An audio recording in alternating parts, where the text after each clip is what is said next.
任总，咱能别说气话了吗？你这种女孩我见得多了啊，以为自己年轻哦，觉得可以拿着青春赌明天，就没想到有一天会砸自己手里。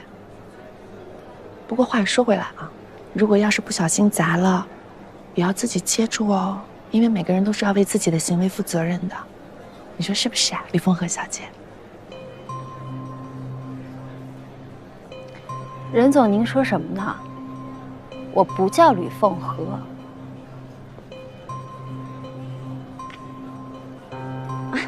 吕小姐您好，这是您的资料。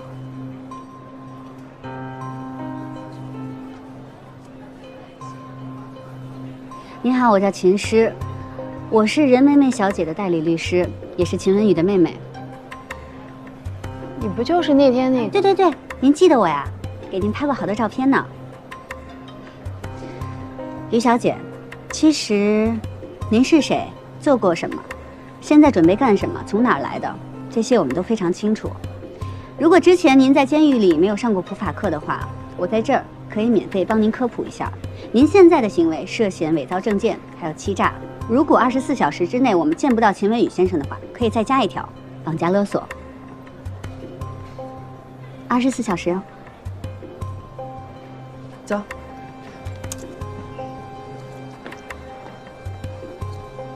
任总，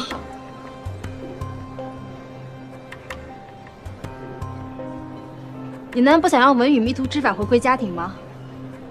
任总，我又不是他妈，不负责家庭教育。秦文宇回不回家跟我没有关系。啊，对了，你是要钱对吗？哎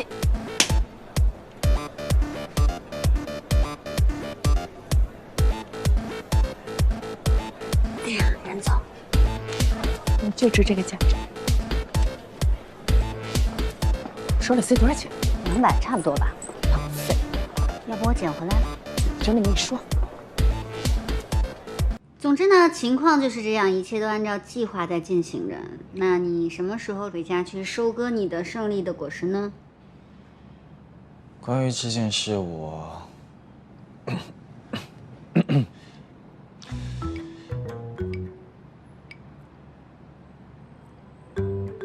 可能还得再需要你配合一下。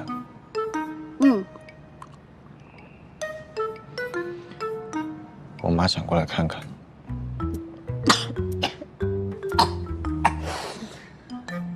她过来干什么呀？不是，她不是反对咱俩交往吗？而且就是她已经不逼你结婚了。是我跟她说我不回去了，我要在外面自己住。很好，距离产生美。那她还来干什么呢？因为我没有说我们俩是假的。哇，所以他真的觉得咱俩在谈恋爱？我决定了，你的事情我以后不管了。你有你的想法，你有你的生活，我不再干涉你的终身大事，免得你以后记恨。不管你跟秦诗最后是不是走到一起，妈妈要提醒你，那种离异家庭出来的孩子，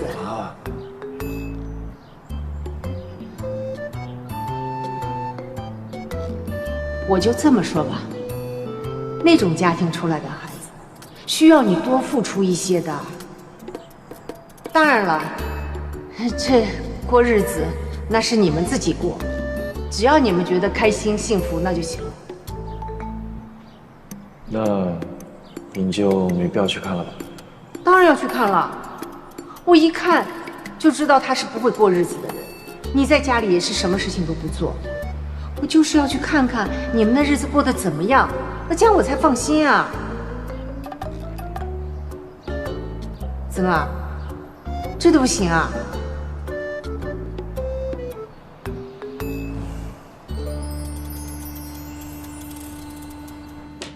你答应了？那倒没有，我说得回来跟你商量。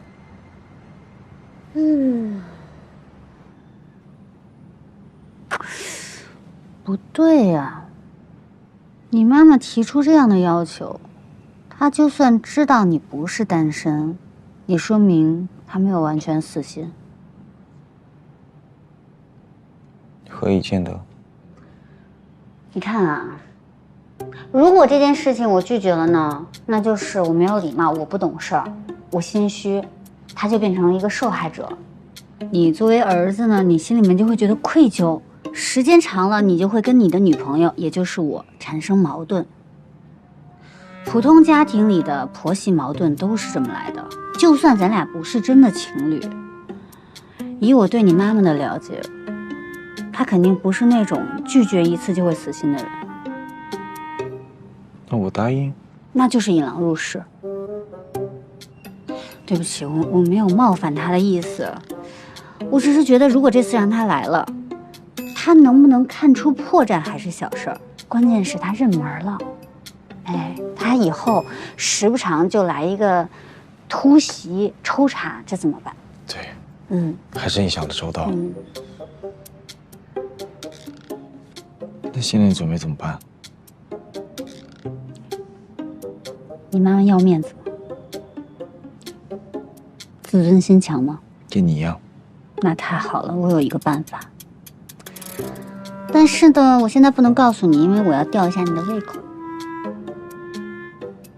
要我做什么？洗碗去。好。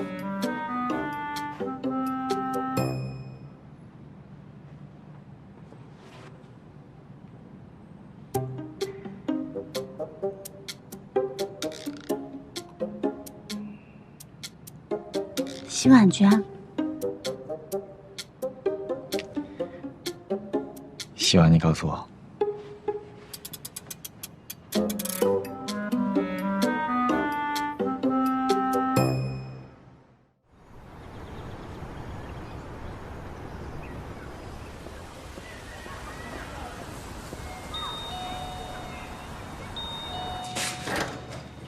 哎，儿子啊，怎么带这么多东西啊？这些都是你爱吃的呀。喏，哎，我还给你包了馄饨呢，有鲜肉的、菜肉的，还有鲜虾的。啊，哎呀，你放桌上呀，那赶快放冰箱里冻着啊！以后呀，不要老点外卖啊。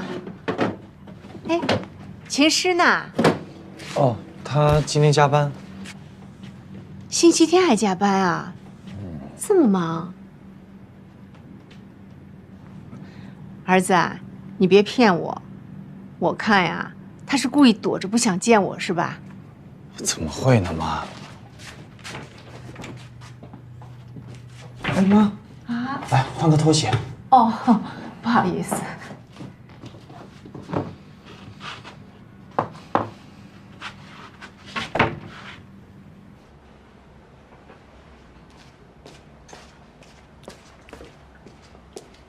给你的啊，不是给嘟嘟的。我今天就是来躲清静的。我就觉得吧，这能把你逼得离家出走，你这未来准婆婆也不是什么善茬。未来婆婆没谱。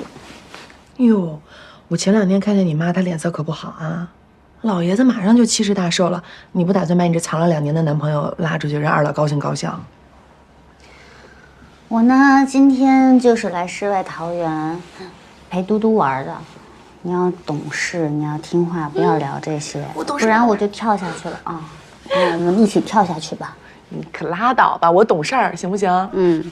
哎，这事儿啊，你帮我保密，别跟我妈说啊。为什么呀？不是你们家那位怪是怪了点儿，但是不至于说拉不出去见人，是不是？我妈这人你还不了解她呀？但凡我有男朋友，哎，别说男朋友了，就算是我有一个说话超过10句的异性，我妈就已经开始畅想，哎，我们家孩子以后叫什么呀？到底是单眼皮还是双眼皮啊？上次我跟陶俊辉分手的时候，你记得吗？在床上哭了3天没有下床的人是谁啊？是我妈，我亲妈。你不要再让她燃起希望了，好吗？也是。哎呀，看这可怜样儿哦。行吧，你说吧，你今儿想干嘛？我奉陪到底，好吗？我是来大开杀戒的。妈，这是书房。哦，书房啊。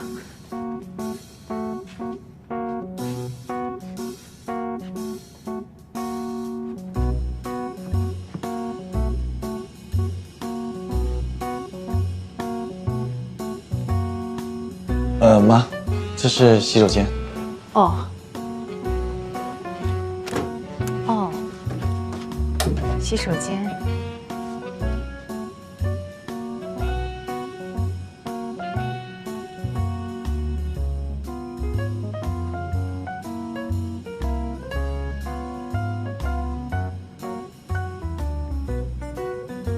这小区环境挺好的，房型也不错，这装修，哎，是秦师他自己买的。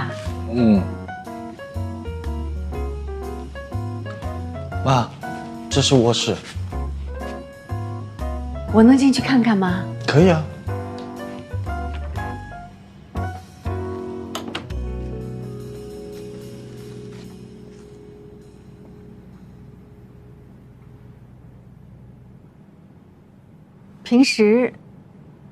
平时你们都在一起啊？没有啊。是吗？没有。我跟秦律师，我跟秦师生活作息不太一样。他有时候工作回来晚了，怕影响我休息，所以我们基本都是分开睡。再说了，妈，我们也没结婚，这方面我们还是挺保守的。这屋子收拾挺干净的，是你打扫还是他打扫啊？他工作比较忙，平时都是我来打扫的。妈，我给你倒杯茶去。那也不能总是你打扫呀，就得你做一点，他做一点啊，这样才不会有矛盾。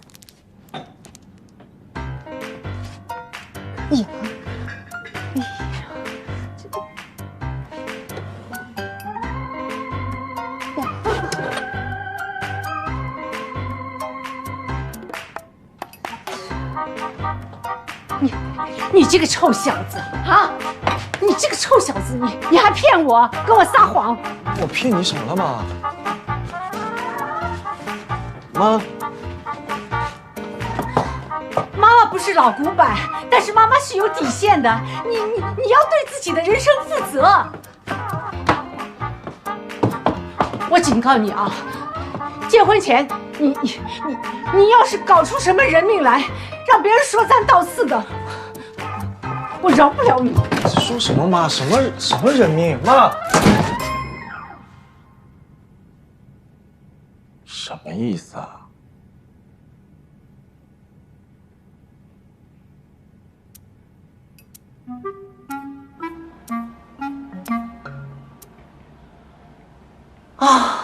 这种赢了的感觉太爽。哎呦，不行，体力不支，我得弄点吃的去。我那傻哥哥秦文宇还没跟你投降呢。等着他投降呢，我可没那闲工夫。哎，来个坚果补充点能量。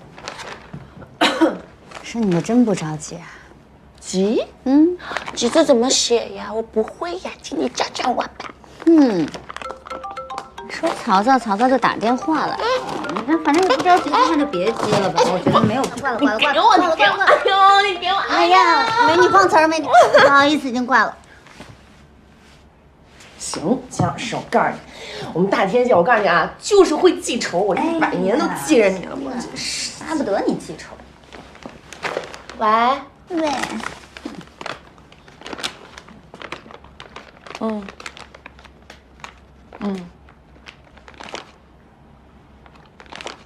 可以。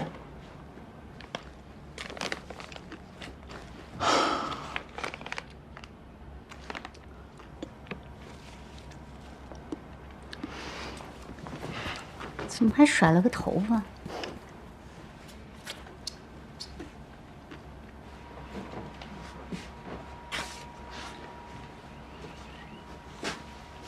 嗨，美女。哎，你看这好看吗？这套我穿这出去行吗？啊，刚才谁给你打电话？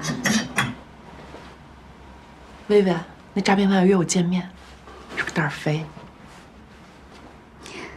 他约你见面要说什么呀？我哪知道啊？见了才知道他要使什么幺蛾子。那是不是胆儿还挺大的？这个呢？这好看吗？都行。你认真点行不行啊？我很认真啊，反正你这张脸穿什么都是去降妖除魔的。哎，两军交战，重要的就是气势，你知不知道？你这气势占了上风，那就赢了一半儿。哎，你看，我跟你说啊，这些，你知道这叫什么？战袍。这么多年，哎，我穿着它们见了多少狐狸精，战功赫赫，好不好？这不行啊，你怎么觉得我没见过你这么紧张啊？啊，你是怕什么呀？我怕。哎，你说这话我就不爱听了。哎，我任梅梅，我怕什么呀？我离了婚，我有车有房有存款，我自己还有赚钱的能力啊！我从此生活轻松无负担，好吧？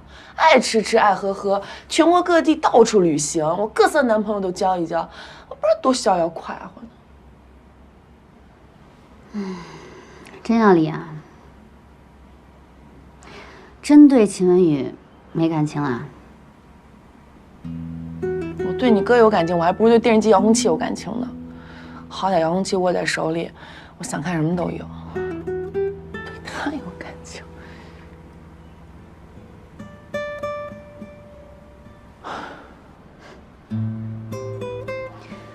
哎呀，你这个人我还不知道，嘴上越说没有，心里越有。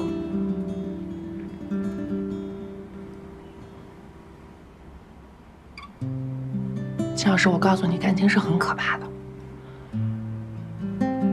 你一旦对一个人动了真心，对他有了感情，你就相当于亲自递了把刀在对方手里，刀尖还冲着自己。反正我这2年过的全身上下都是窟窿，风一吹透心凉。我想好了，要是这次真离了，就离了。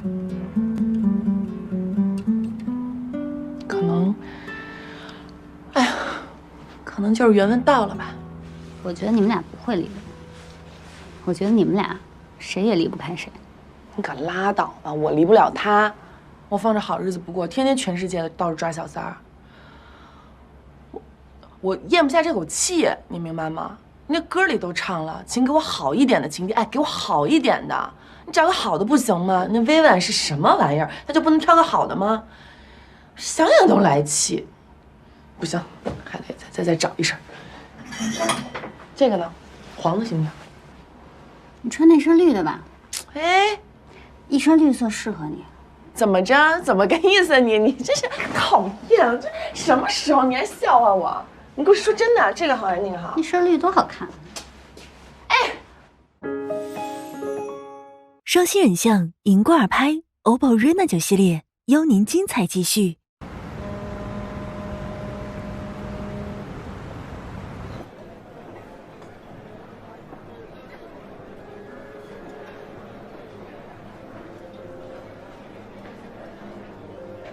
说吧，找我什么事儿？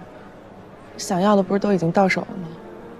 任总，我知道你现在肯定特别恨我，但其实我跟文宇之间真的没有什么。要不是因为那个误会，我俩也不会私下联系。其实我一直想跟您解释清楚，我没有想破坏你的家庭。哟，后悔了？那倒没有。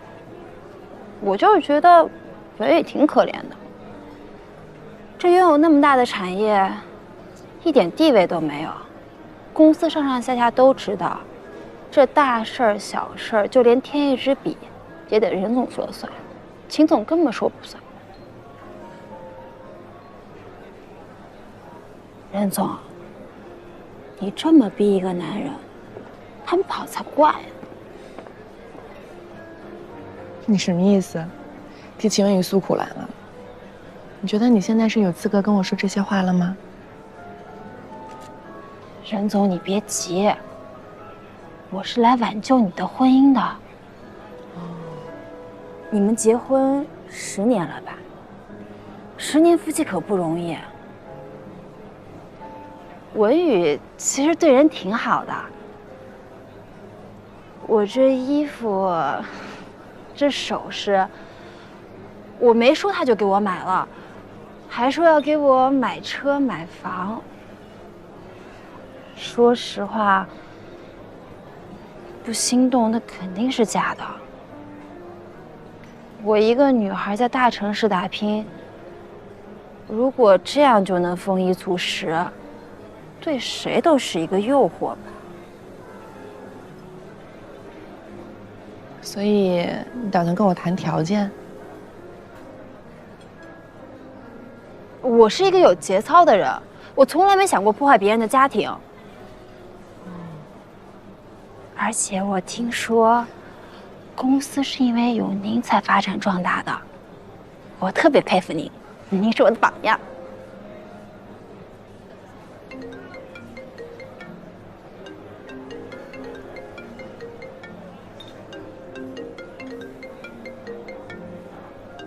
秦总电话，你说我接还是不接？爱接不接啊？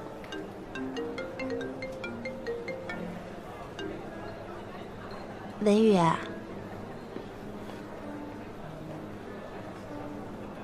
哎，你回来的时候楼底下带盒炸鸡上来呗。怎么那么快就想我了呀？对，想你了，想你了。我在外面跟朋友谈事儿呢，一会儿就回去啊。炸鸡别忘了啊，炸鸡，啊。啊，行。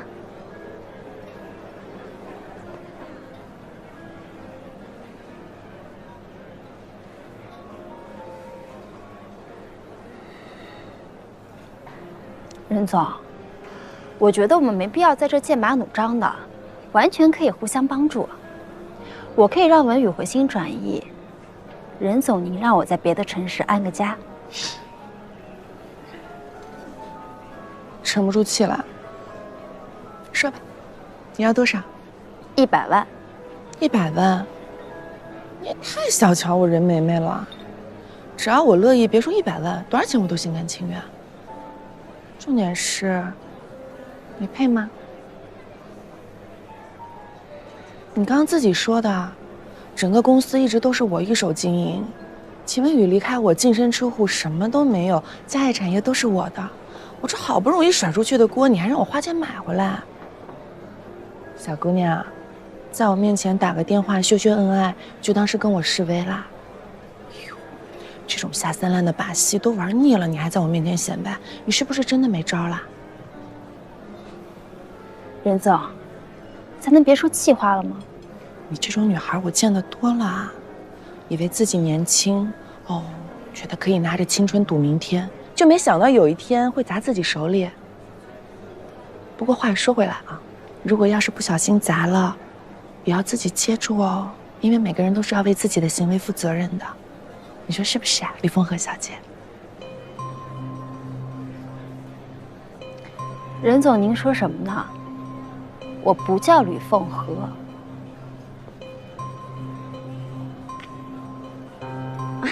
吕小姐您好，这是您的资料。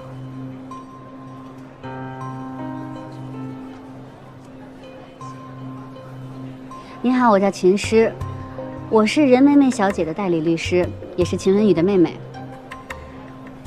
你不就是那天那个？对，您记得我呀，给您拍过好多照片呢。吕小姐，其实您是谁，做过什么，现在准备干什么，从哪儿来的，这些我们都非常清楚。如果之前您在监狱里没有上过普法课的话，我在这儿可以免费帮您科普一下。您现在的行为涉嫌伪造证件，还有欺诈。如果24小时之内我们见不到秦文宇先生的话，可以再加一条，绑架勒索。24小时哦。走。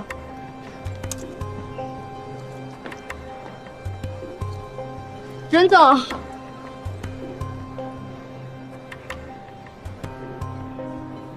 你难道不想让文宇迷途知返回归家庭吗？任总，我又不是他妈，不负责家庭教育。秦文宇回不回家跟我没有关系。哦，对了，你是要钱对吗？哎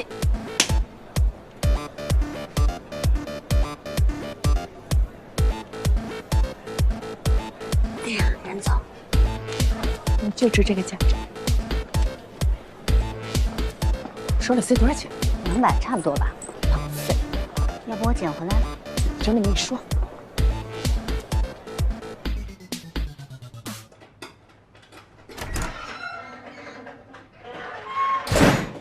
回来了，哎，炸鸡买了吧？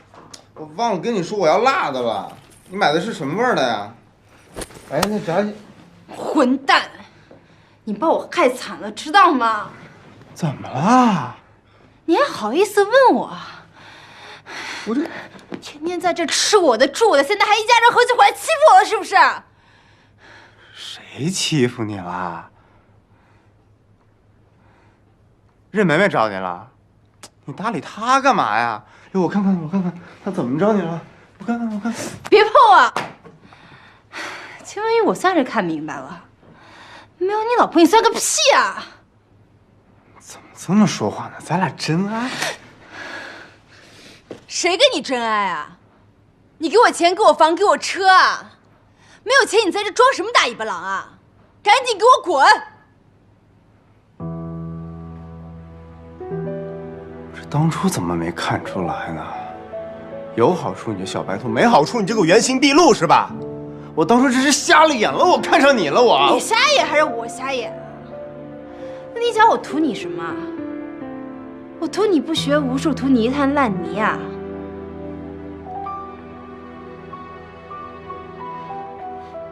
我滚！把钱给我。什么钱啊？什么钱？我身上1分钱没有，我出去不得住酒店啊！而且你伤害我感情，你得赔我钱，钱！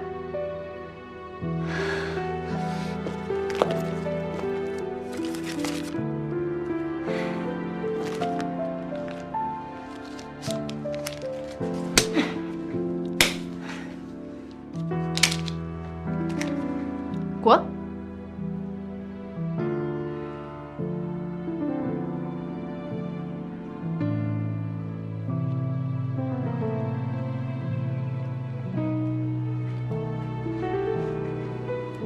等等！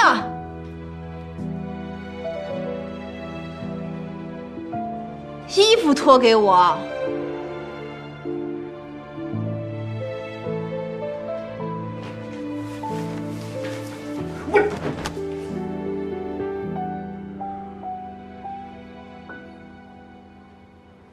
疼！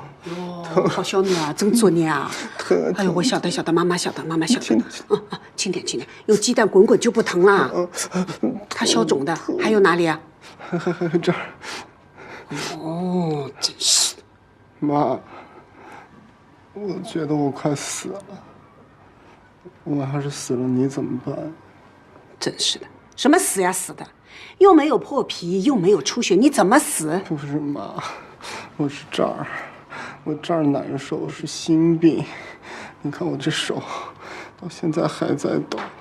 那个是中风，你又没有中风。不是妈，为什么活着这么难呀？我从来都是拿真心对人，可没一个人拿真心对我，都不要我。我这活着还有什么意思？我还不是死了呢。也不烧啊。你要是真的难受，妈妈带你去医院。不要去医院，我死我也死家里。你看看，又来了，死啊！天天死挂在嘴巴上，一点都不吉利的。呸！乖啊！那，快起来，来人了。谁呀？谁呀？梅梅啊！哎呀，好难受啊！怎么这是？被人家赶出来了？我不是被赶出来的，我是自己逃出来的。难受。不烧呀，老婆。干嘛呀？谁是你老婆？咱俩已经离婚了。老婆，你今天能够来看我，就证明你心里还有我。你不用着急，我这都已经是快死的人了。你再等等，说不定咱俩就不用离婚了。我这一走，你就能继承我所有的遗产。但是我只有一个要求，你对咱妈好一点，这样我就心满意足了。算了吧你，不是还要跟薇薇双宿双飞呢吗？什么薇呀，老婆，她是个大骗子，我真的是太冤枉了，老婆。我真的从来没想过跟薇薇安有什么，我那样做完全都是为了气你。我拿我游戏里所有的皮肤发誓，我这2天在他家里面，我清清白白，我真的什么都没有干，老婆，我有全世界最好的老婆，我怎么可能找别人呢，老婆？我真的太冤了，老婆。你看，外面好像下雪了。哎妈，你在这里吃饭，我去买菜。不用忙了，我今天好多事，我一会儿就回公司了。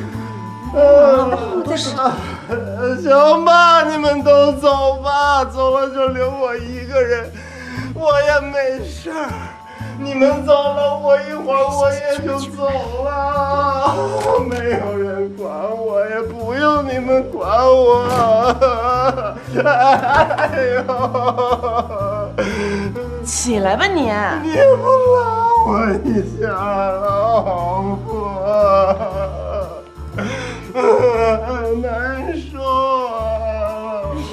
啊！好了，上车了啊！哦，暖挂啊！回家就睡觉啊，不好再刷手机了。行，那我们走了。哎，等会儿，消炎药拿着。哎呦，这都是装出来的病，还吃什么药呀？这种馊主意都想得出来，就很作孽了。你就让着点他，回去嘛，好好说话，不要吵架。你们俩再发生什么事情，我真的就不管了。知道了妈，走了。哎，拿着。还有，我们2个的约定，别忘了。记得啦。走了啊，你早点睡啊。开慢一点啊。哎，走了啊。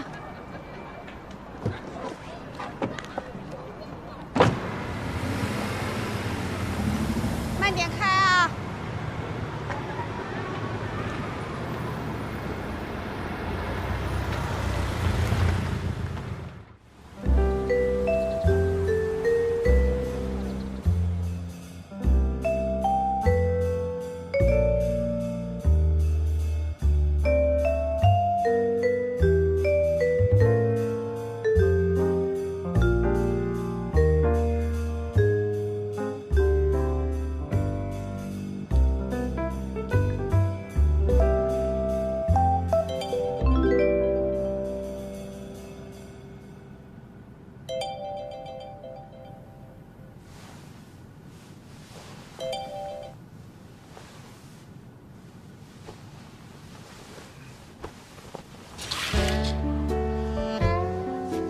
珊珊，早安。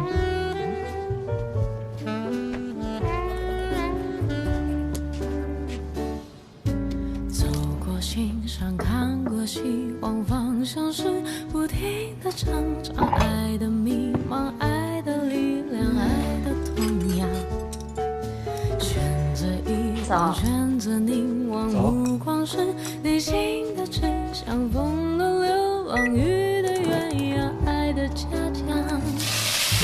热爱会发光，热情会闪亮，初衷是牵着你的手不放，梦的理想，梦的摇晃，这个夜晚，心打开。我来不及了，我不吃了。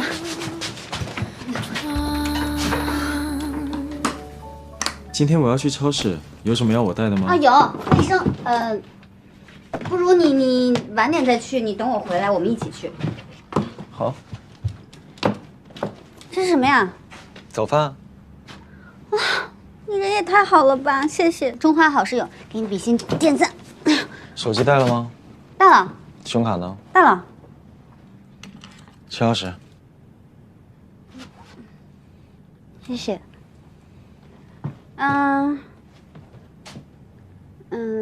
你的房还在找吗？哦，正在找了，会尽快搬出去的。嗯。对了，今天下班早点回来一起吃个晚饭吧。家庭主妇嘛，职责在身。啊。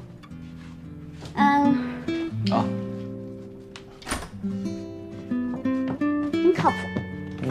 拜拜。晚上见哦。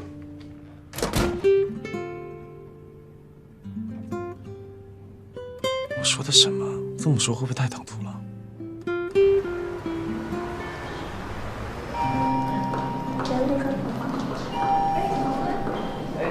我也是，我男朋友送我来的。那当然。李律师早。李律师。天天来了。等一下，等一下，等一下，等一下。李律师早。早，李律师。早。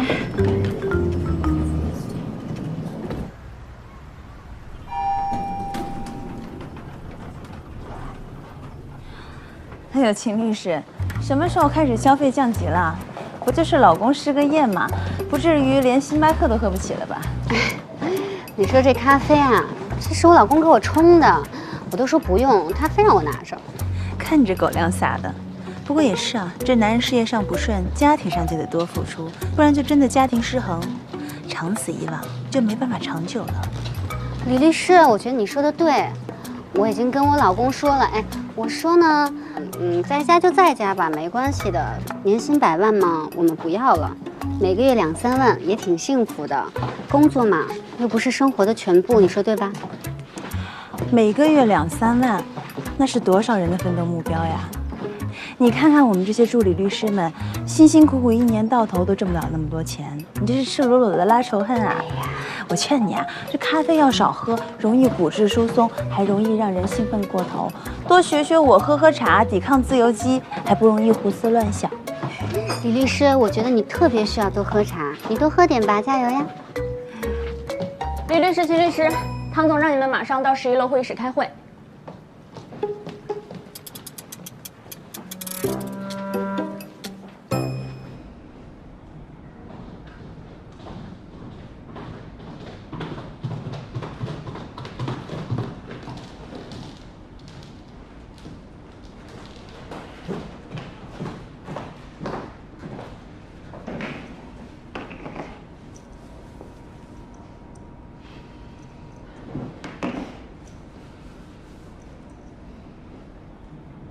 怎么了？不知道。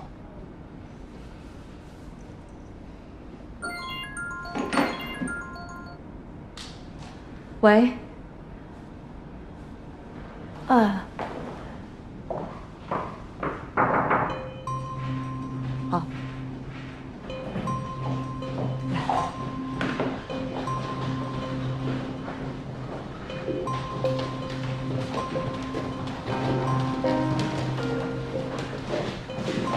蓝总，别担心，别担心，到了这里你们绝对安全。来，快坐。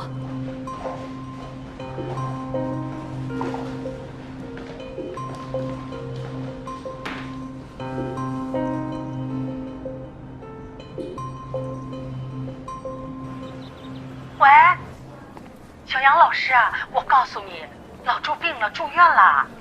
就是你上次说的诺维玉兰有风险，他不听，把家底全搭进去了。他本来就有高血压的，这下好了，中风了，差一点点挂到墙上去了。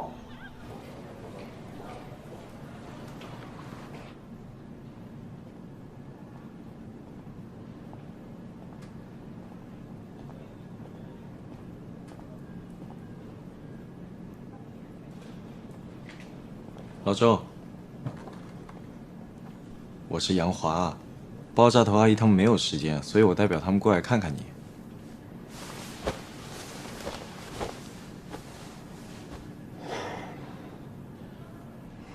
老周，你也不要再为这件事情心烦了。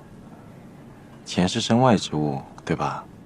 你是个老法师，什么大风大浪你没见过？我相信很多事你比我都明白。身体最重要，大家都很惦记着你。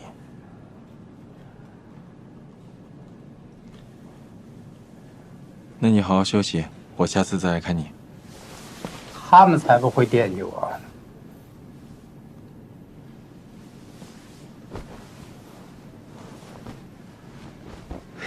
那几个人嘛，想看看我笑话还差不多。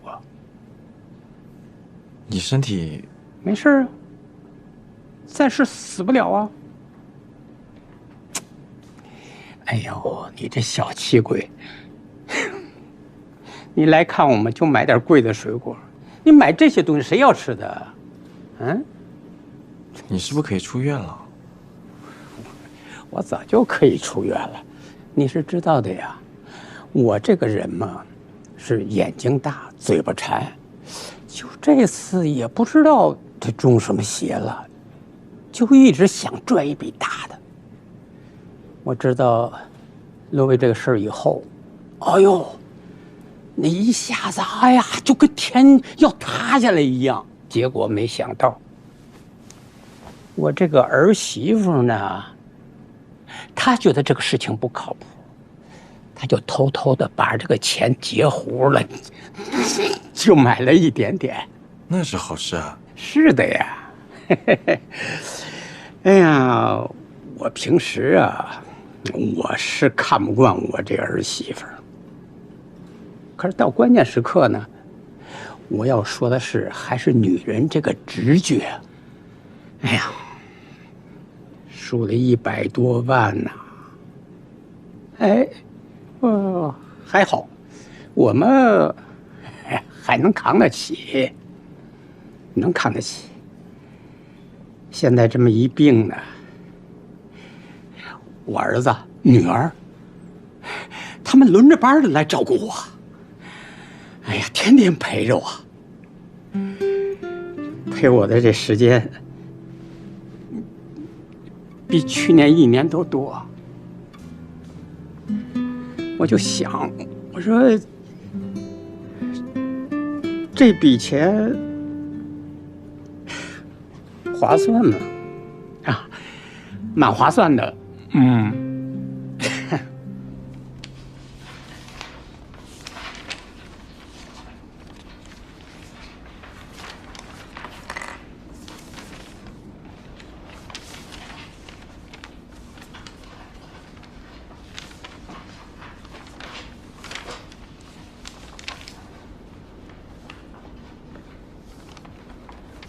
樊总，我冒昧的问一句，您为什么会选择我们程宇辉成为您的代理律师？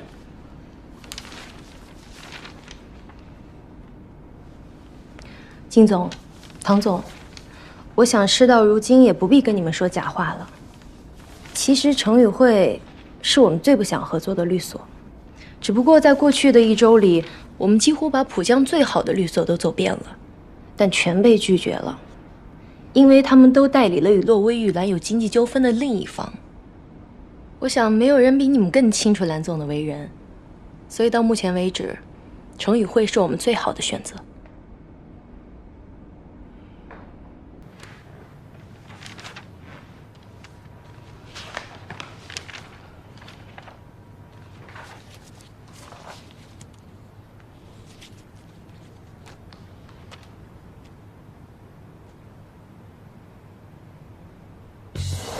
第一个问题，你们想请程宇辉成为谁的代理律师？是蓝总，还是蓝总的丈夫庞总？当然是我们2个。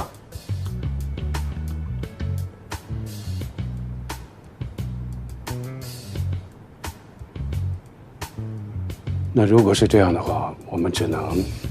你要相信我，相信老庞，他不是外面传说的那样。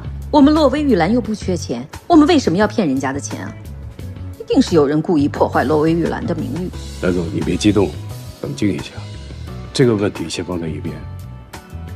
第二个问题，您到底有没有参与洛威玉兰的实际运营？您别着急，您一定想好了回答我。我说的参与是指实际与洛威玉兰经营者的身份，签署合约，完成经营行为，了解财务运营状况，成为信贷主体。您有吗？请你如实回答。没有。好，我相信你。小金，谢谢你。你是第一个看着我的眼睛说相信我的人。没有人相信我，都说我是骗子。以前那些天天看着我对我笑的人，现在都变成了魔鬼，恨不能咬掉我一块肉。你不知道我这些天是怎么过的，有家也不敢回。幸亏有单平在，不然我真的可能会被逼死。蓝总，现在只是刚刚开始，以后的日子恐怕更糟糕。你想听一听我们对这个案子的看法吗？你说。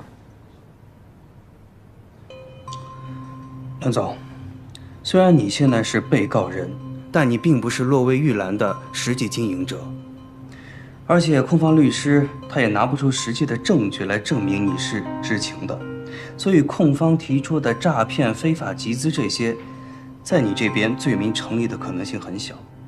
但是您的丈夫却又是另外一回事了，而且因为他人在国外，这一点对他非常的不利，所以他罪名成立是大概率事件。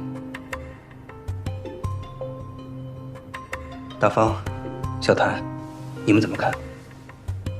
集资诈骗罪是刑事罪，金额只要达到250万以上，就属于数额巨大。不光要没收所有财产，量刑也是无期或者是死刑。不是的，老庞不是诈骗犯，真的不是的。你别激动，别着急，法庭上一切都讲证据，法官也不会轻易判一个人死刑。姨妈，咱们听金律师把话说完。好。目前，洛威玉兰的实际经营者彭定芳，也就是您的丈夫，身在国外。如果他想要自证清白，最好的办法就是回国。接下来，我要问你第3个问题。你说。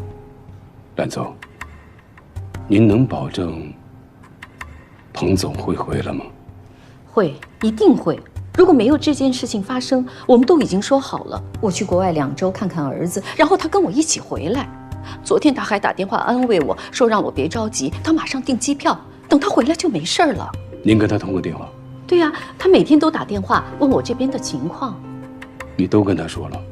是啊，不能说吗？哎，秦律师，不知道你什么感觉啊？反正这话听着怎么这么耳熟呢？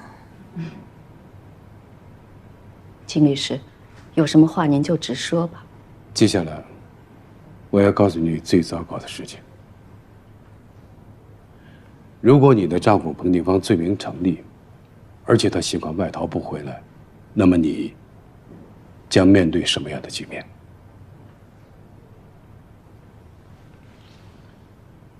刑事认定上，只要对方没有您的直接证据，蓝总，您就不会被定罪。在民事上呢，主要承担的是连带的债务问题。现在洛威玉兰牵涉的金额有20个亿，而且资不抵债，肯定会宣告破产。破产之后，法院就会清算。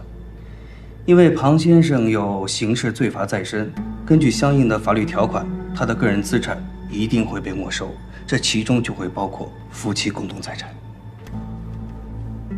您和您的丈夫结婚30年了，如果之前没有签订任何的婚前协议，那么你们夫妻名下共同的动产、不动产、存款、珠宝、债券、股票，甚至期权，都会资产清查，用作偿还债务。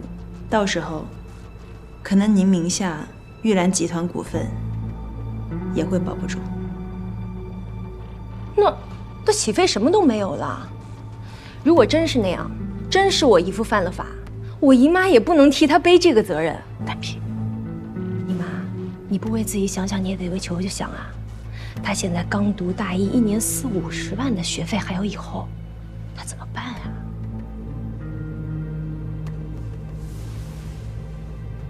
乐玉兰这艘船已经在下沉了，如果不想跟他同归于尽，办法只有一个。什么办法？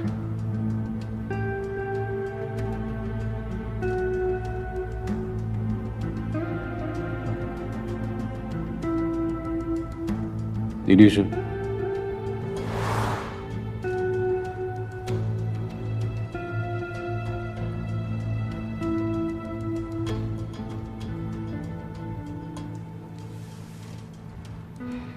离婚？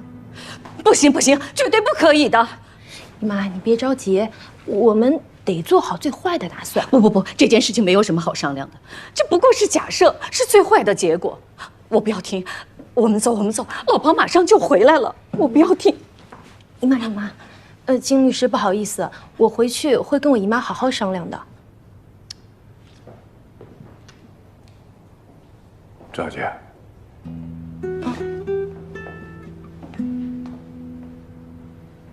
我希望你好好想一想，我问的第一个问题：你们想请程宇慧成为谁的代理律师？想好了这个问题，欢迎随时联络我。谢谢你，金总，谢谢你今天所说的一切，我也替我姨妈谢谢你，我回去会尽量说服我姨妈的。姨妈，我们走吧。好。谢谢你，金律师。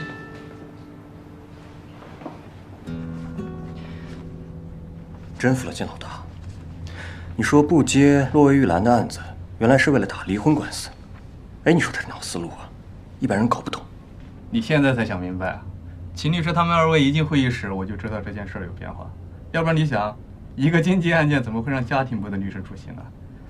秦律师、李律师，这次就靠你们家庭部挑大梁了。这个官司要是打赢了，你们2位可就出名了。这个案子是谁的还不一定呢，有没有还两说呢。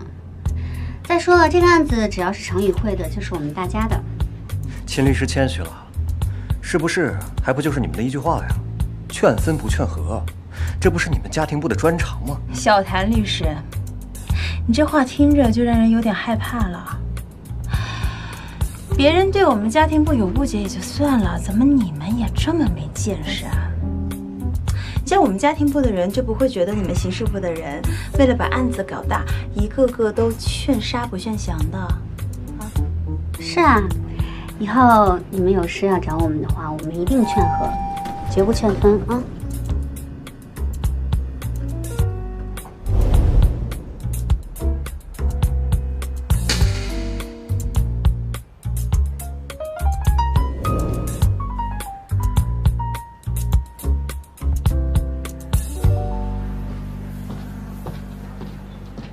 秦律师，我不知道你怎么想的啊，反正这个案子我是不会接的，难度又大，又吃力不讨好的，你觉得呢？你这话说的好像我们想接就能接一样。这个案子连慧姐、金总都不敢打包票，我是不会放在心上的。更何况啊，我的案子已经可以忙到年底了。我觉得，案子是别人的，命是自己的，你觉得呢？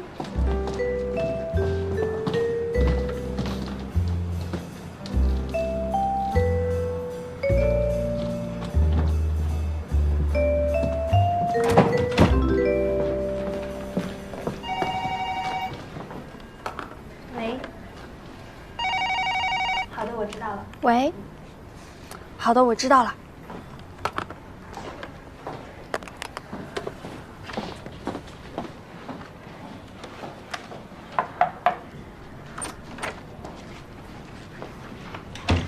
有个事要交代你，千万不要告诉任何人。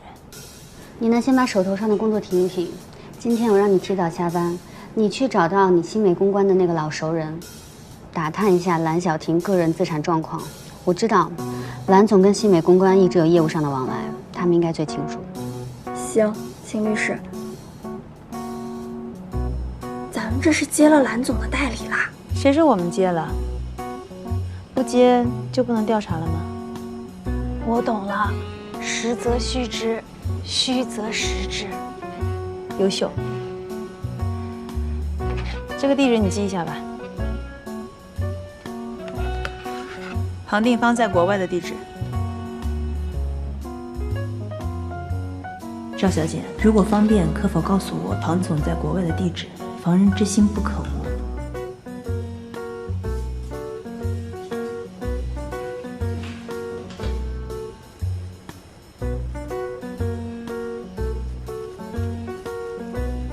找人去核实一下庞定方在国外的状态。可以。这个事儿一定悄悄的，不能让。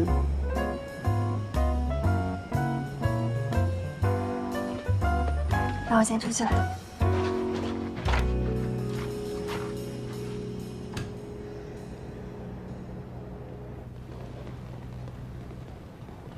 这个案子你不要参与了。你现在最重要的是进入企业部，目前只要保持不犯错误就行。这个案子是个烫手的山芋，半跑反而对你不利。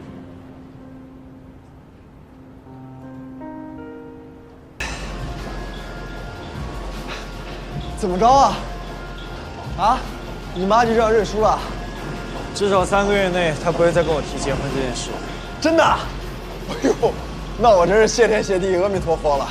哎，你都不知道，你妈这2天是一天一个电话，一天一个电话。哎，你还别说，老太太还真有毅力。要是再能年轻20岁，绝对是审问之星。我都快把我银行密码告诉她了。你辛苦了，一会儿给你加个鸡腿。哎，至少2个。对了，中介还有没有给你推荐房子？找什么房子呀？你不是班师回朝了吗？我打算搬出去住。搬出去住？为什么呀？秦律师赶紧走啊！你们俩不是合作关系吗？他卸磨杀驴啊？没有，那我总不能老住人家那，影响人家生活。有什么不行的呀？你说你和他住在一起，你们俩是属于互利互惠。再说了，你帮他公司那么大一个忙，他让你住几天怎么了呀？哎，这实在是不好意思的话，你可以给他付房租啊，这样比你在外面租房子方便多了。哎，老杨，说不定啊，你住着住着，还能发生点什么关系呢？我的意思是呢，现在如果按你的要求在外面找房子，那实在是太难了。你和秦律师住在一起，那相安无事，简直就是奇迹。我从来都没想过，你和你妈之外的第2个雌性，同住一个屋檐下，不容易。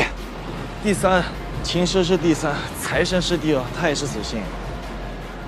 哎，你要非这么说的话，那我要提一个人了，你那前女友，那个姚。哎，老杨，不是你去哪儿啊？你不吃饭？不是你等我，我卡着了。哎呦，我的妈呀！老杨，哎，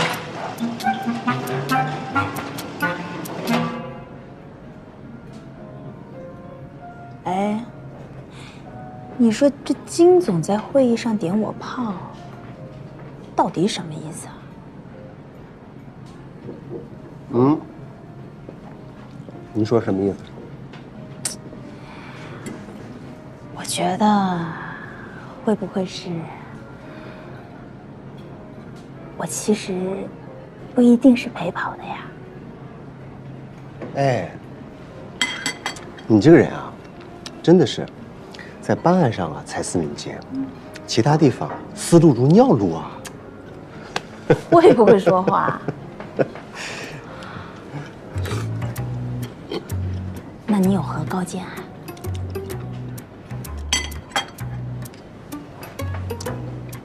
秦师，帮老板娘挽回了2500万的损失。那秦师在老板娘的眼里是什么？亲孩子呀，镶金边的，懂吧？那如果你的亲爹亲妈不让这个孩子去参与一个活动，理由是什么？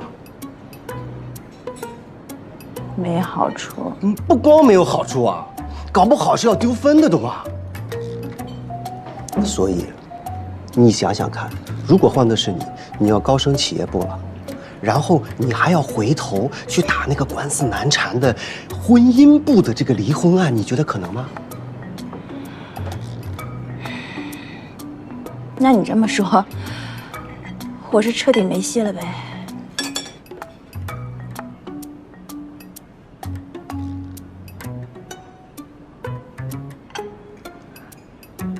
说多喽，来吃一点吧。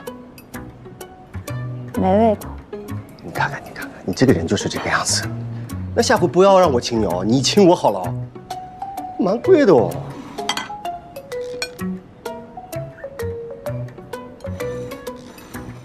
多少吃一点嘛。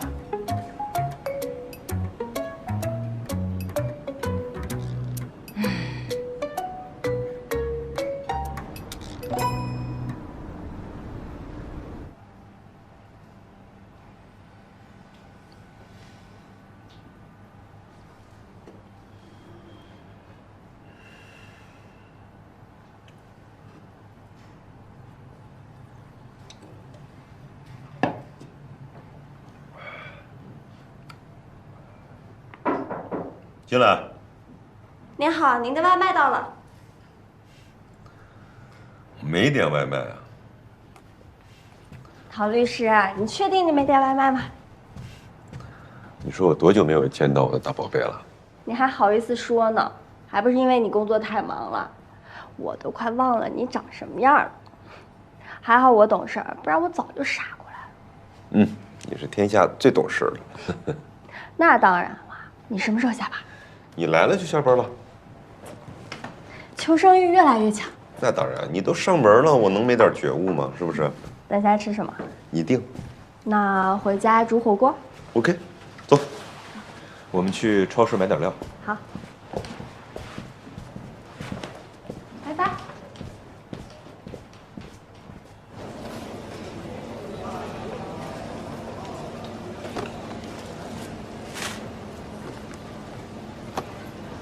你干嘛？家里冰箱那么多肉，哪够放啊？这个切了烫火锅最好吃了。这是红肉。你呀，你的饮食结构很大的问题。这红肉比例很高的，里面有大量的饱和脂肪酸，是导致众多心血管疾病的原因之一。而且吃肉本来就不利于身心健康，还是一种欲望的体现。有欲望又不是什么坏事。上进心是一种积极的表现，你知道吗？再说了，吃草就真的清心寡欲了吗？你看亚当跟夏娃就是吃苹果吃出事儿来了。这我可不认同。亚当跟夏娃堕落可不是因为吃苹果，是因为他们违背了誓言，而诱惑他们违背誓言的是一条蛇，是荤的。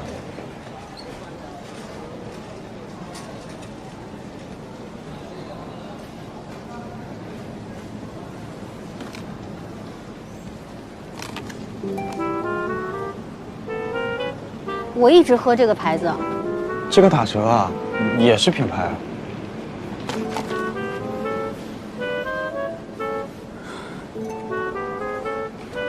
咱们分2辆车拿吧。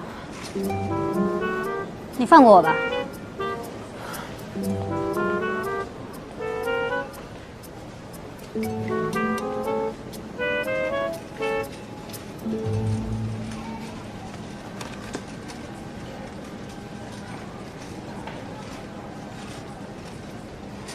我问你，如果你是我的话，要争取蓝小婷那个案子吗？不会。为什么？因为唐总已经把利弊说得很清楚了，而且这个案子会很麻烦。怕麻烦就不会当律师了。我跟你说，其实我心里特别想争取这个案子，我倒不是为了想劝人离婚，但是以我的经验来看，庞定方这次肯定是有计划的出逃，而且做好一切准备了。你会不会太悲观了？人家太太在国内呢。这不是我悲观的问题，他这个时候真想保护他老婆，他就带着他一起逃了。这个时候把蓝总留在国内顶这么大一个雷，听不明白是吧？我慢慢说给你听。你们起诉洛薇玉兰的那个案子进展的怎么样了？什么时候开庭啊？法院已经立案了，但这个案子资料不少，开庭的时间估计不会太快。那胜诉的把握大不大？你什么时候突然对我的事儿这么感兴趣了？你们程宇会不是铁定不参加洛薇玉兰的案子吗？这不就关心一下你的工作吗？少来，想知道什么，说。我就是跟别人打了个赌，你是代理律师，我当然赌你赢了。可是这庞定方不是在国外吗？这人一时半会儿也回不来，就算打赢了官司，执行不到财产，不也是白带？谁说我们执行不到财产？只能说有难度。我们已经向法院申请了财产调查和财产保全。吃个羊肉卷。我也喜欢吃这个，就它了。好。财产调查跟财产保全是必须的，但是呢，蓝小婷已经退出了一线管理多年了，我怀疑她自己都不清楚自己家的资产，最坏的可能性就是全都变成了负资产。也就是说，房产被抵押了。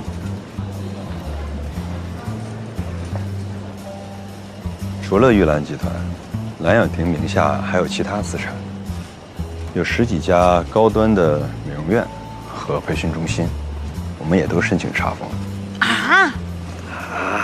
啊什么？查封啦？那当然了。最怕的就是查封。教育中心和美容院呢，从资产评估上来讲，都属于轻资产企业，一旦破产拍卖，根本不值钱。但是如果经营的话呢，就会有大量现金流。一旦查封，疫情恐慌的话，那就是死路一条。但我觉得吧，这都咎由自取。如果不是因为太贪心，又怎么会落到这种地步？大师，难道人人都像你一样，每天吃鸡蛋西红柿，社会就会处处充满爱了吗？资本的天性就是逐利，人类社会发展成今天这样，不都是资本带进来的吗？你在浦江这样一个高度发达的超级城市谈反物质，本身就是一种最大的虚伪。你就是为了自己的消极包裹上了一层淡薄的包装。我觉得你也没有立场说我虚伪吧。虽然你有正义的理由，但你走的是一条充满谎言的路。你这样的生活，不就是因为你追求所谓的成功吗？如果你少一点上进心，那么你今天就不会有这么多麻烦的事。我知道你要说什么，但靠谎言来实现的正义，真的是正义吗？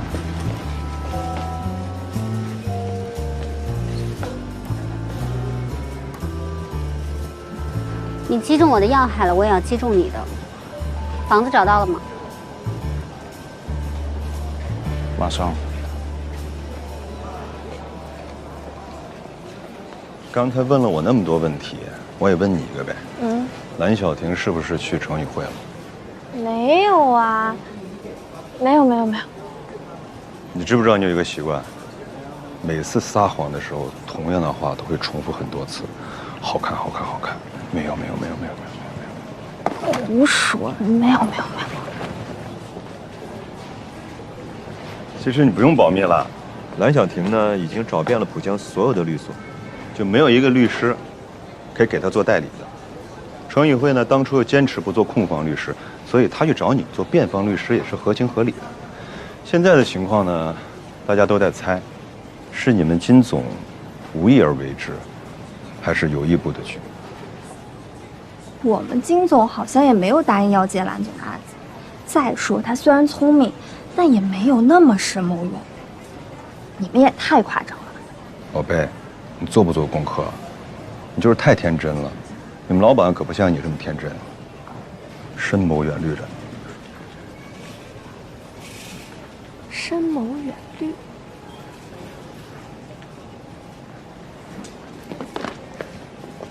秦律师，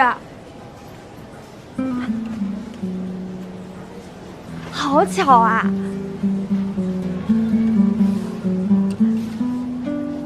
也吃火锅啊？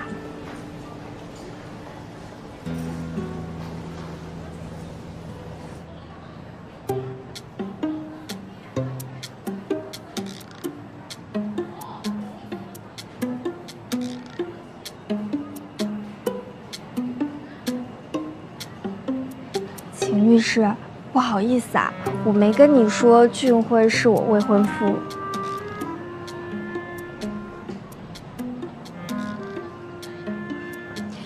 公司也没有规定必须要上报所有的社会关系。既然陶律师是你的未婚夫，那西美公关的老总是我爸。吴律师，你真是太低调了。秦律师，我们的事儿你可千万别在律所说啊！有这么优秀的未婚夫，还怕别人知道吗？不是我们，就是我爸的事儿，你可一定要保密。对唐总也要保密啊？嗯。如果我是你，我就会大大方方说出来，这肯定是一个加分项。因为现在很多人都非常在意家境出身的，是吧，陶律师？好了，可以吃了。先别着急，我正在给你做一款世界上独一无二的酱料。那我等你一起。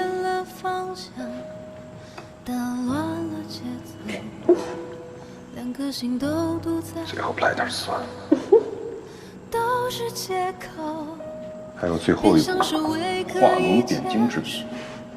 试探着请求，伸出手要一个理由，明知道是拙劣的理由。秦大力士牌御用酱料，新鲜出。谢谢您。可以吃了吗？我等你一起吃吧，火锅我喜欢2个人吃。只要你喜欢吃火锅，我都陪着你。快尝尝，味道怎么样？来。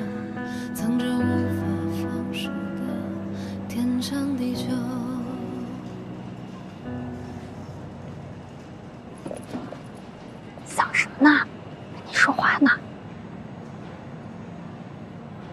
我想吃火锅了。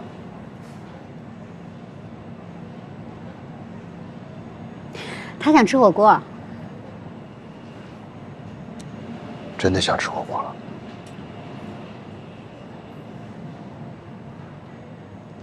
你们什么时候结婚啊？我们年底。恭喜你们！谢谢秦律师，刚好你也是俊辉的校友，也是我的上司，到时候请你一定要来参加我们的婚礼。秦律师特别忙，没时间的。你怎么知道？真的。别瞎说。如果学长给我发请柬，我一定会来的。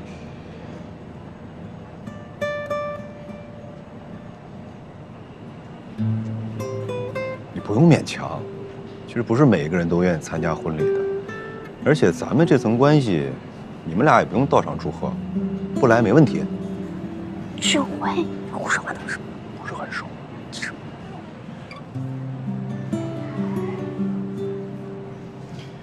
陶律师，我特别欣赏你的说话方式。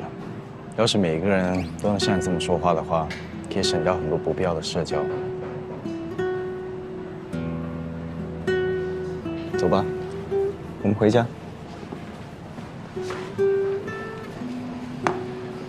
哎，秦律师，既然你已经知道了我跟菲菲的关系，就以后麻烦你不要让菲菲来我这儿打探洛维玉兰的消息了。不是秦律师让我打听的。不是吗？不是。吴非虽然是你的未婚妻，但她也是我的下属。我只是给我的下属安排工作而已。不过我觉得你说的有道理，那吴非以后就不用负责这个工作了，免得你们之间产生不必要的矛盾。秦律师，你误会了，我们之间没有矛盾。谢谢你啊，秦律师，我觉得你的安排没问题。不客气。饿了，回家吃火锅吧。秦律师，我们也吃火锅，要不然我们一起吧？不用了。不过还是你们2个吃吧。说。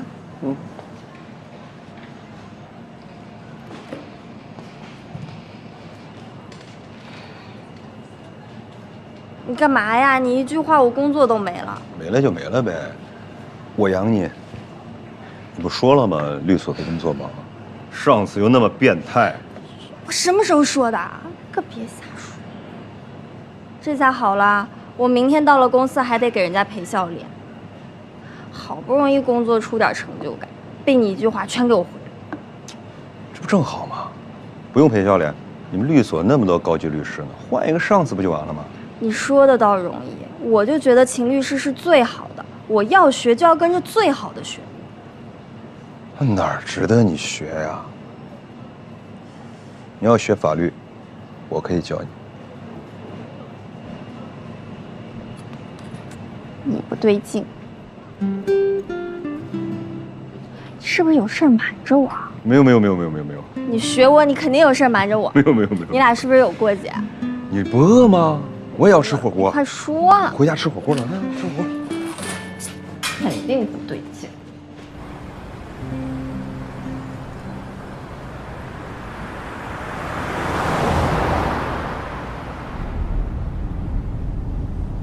开得有点快，要不还是我来开吧。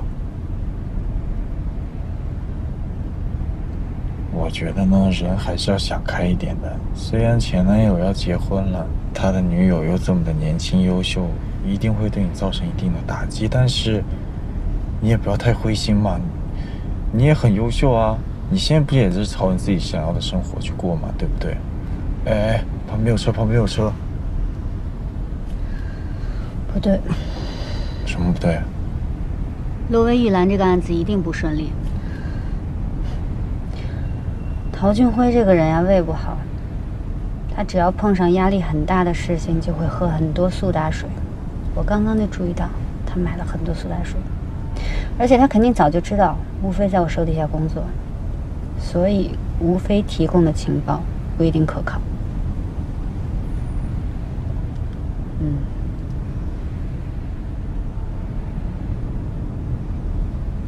咪，所以你刚才一直在想这些事？是啊。你没救了，你的欲望已经让你屏蔽了一个作为女人的情感需求。听起来也不是什么坏事。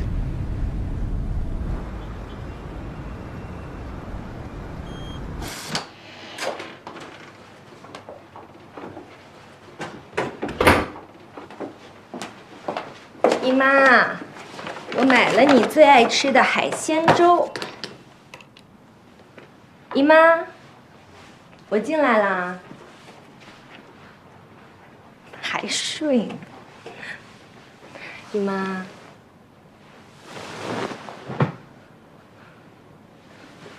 姨妈。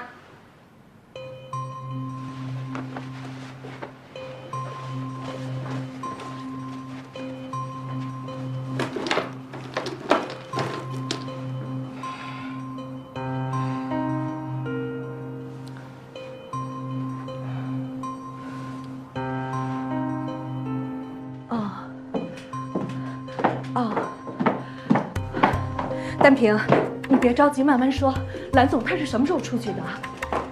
我将近7点的时候出去买东西，那时候我姨妈还在，我总共也就出去了40分钟。我真的很担心我姨妈会想不开呀。丹平，现在我们最需要的是2件，你先检查一下你姨妈有没有带走她的护照。护照。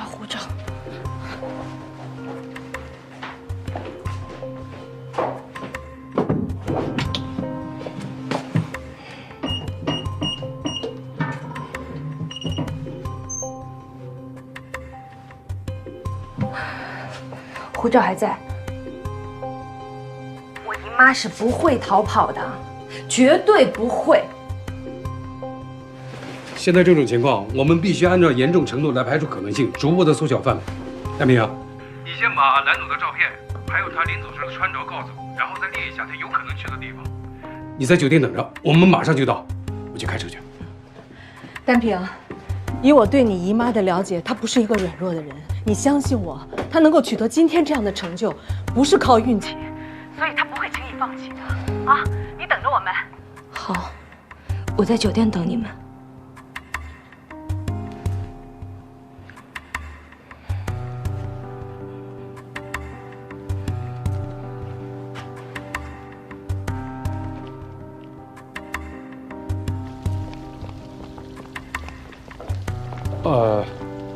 通知刑事部的老沈，再叫上小潘和大放。反正找人这种事儿，人越多越好。喂，老沈，我是唐一慧。孙老师啊，话可不能这么说啊！啊，这个你们管不了，那个你们没办法。那资格验证不就变成了一纸空文了吗？我的诉求很简单，我交了5万块钱会员费，现在很不满意你们的服务，要求退款，很合理吧？是你们违约在先的，你要是不退款的话，那我就只能走司法程序了。别呀，你们收入那么高，我挣得多跟你们也没有什么关系，我的钱也不是大风刮来的，你说是不是？哎，李律师啊，这事儿也不能怪我们嘛。啊，孙老师，不好意思啊，我现在要接个很重要的电话，我说的你考虑考虑，过2天我再联系你啊。喂，唐总，你赶紧过来一趟。好，我马上过来。你要是有帮手，也可以一起叫上，但一定要可靠，不要到处乱说话。我懂了，那一会儿见。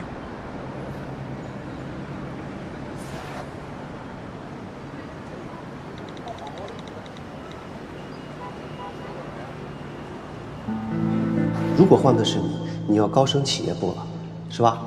然后你还要回头去打那个官司难缠的婚姻部的这个离婚案，你觉得可能吗？我就不信，你能忍得住。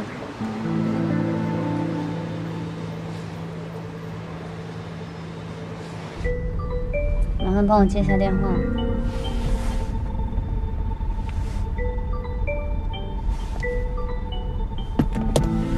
我在开车，什么事啊？蓝总失踪了。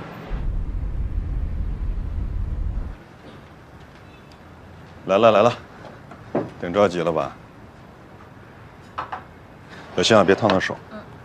来，我给你盛。叔叔，嗯，你最近是不是压力有点大呀？我能有什么压力啊？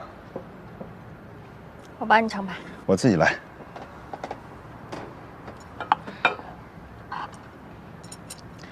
我觉得你从刚刚开始就一直奇奇怪怪的，本来说好要吃火锅的，怎么又该吃炒饭了？你是不是对秦律师有意见啊？我对他能有什么意见啊？其实你不说我也知道。你又知道了？你害怕，你觉得跟他在一起有压力，对不对？你不要用你的笑来掩饰尴尬了，我可都看出来了。其实一开始我也不是很喜欢秦律师，觉得他为达目的不择手段，独裁专制，顺者昌，逆者亡。不过秦律师在我们家庭部也算是女王一样的存在了，这种女人最容易给男人压力了。你是觉得她攻击性太强了，对不对？听你分析了这么多，你对他的看法改变了？我一直都不是一个只看外表的人。哎，你知道我们那个2500万的案子的事儿吧？一直在找到底这件事情是谁泄露出去的，是我帮秦律师查的。最后查出来的那个人是秦律师的死对头呢。秦律师非但没有追究，连人情都没要。为什么？我当时也是这么问的。君子呢有所为有所不为，做律师更是如此。就算见惯了人性之恶，也不能丧失自己的底线。暗地里使绊子，不光明正大，人了也没意思。不管他有多少缺点，就光冲这一点，他就帅的没边儿了。他帅还是我帅？你跟他吃什么醋呀？你是醋王吗你？问你个正事儿啊。嗯。你们程宇慧接了蓝小婷这个案子，你说秦师会不会成为这个案子的主理律师？应该不会。就算要接，应该也不是秦律师当主理律师，他是家庭部的律师，这应该算是刑事案件。也对啊。不对，秦律师不可能对自己不能处理的案子感兴趣。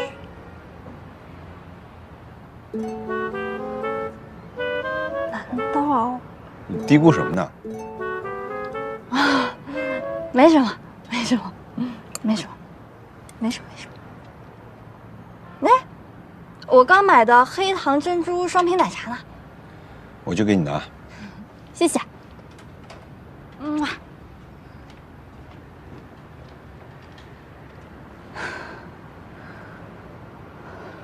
关住嘴，关住嘴，差点闯祸。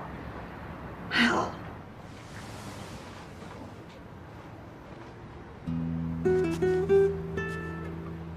我们动作要再快一点。蓝小甜跟庞定芳要离婚了。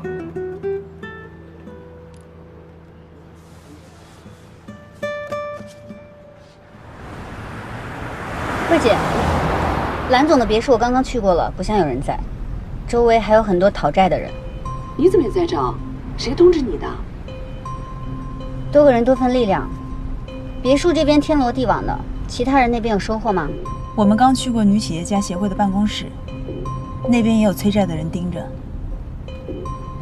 我和大方啊，从玉兰集团门卫那儿问到了，很久没有看到蓝总了。我们也看了监控录像，确实很久没有看到蓝总出入玉兰集团。要不您再问一下他亲戚朋友，看看是不是投奔他们了。好的，好的，小谭，先这样啊。我姨妈没什么朋友，之前就跟我妈最亲近。我妈去世以后，也就跟我比较聊得来。除了我大舅以外，也没什么亲戚。我姨妈跟我大舅关系不好，这个时候不可能去找他们。你先别急，至少目前为止，还没有警方和医院的消息，情况还是比较乐观的。这段监控录像我看了很多遍，你姨妈离开酒店的时候神志清醒，行动果断，没有任何犹豫或者是恍惚，所以我认为你姨妈出走寻短见的可能性不大。我倒是觉得她有可能是去见什么人。见谁？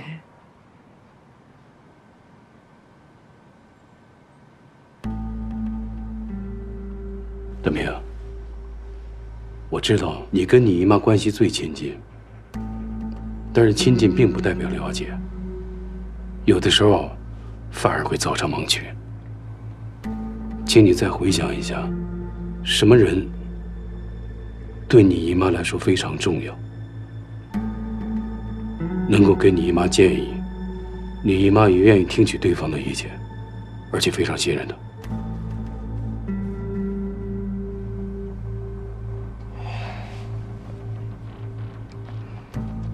我姨妈最信任的，恐怕只有我姨夫了。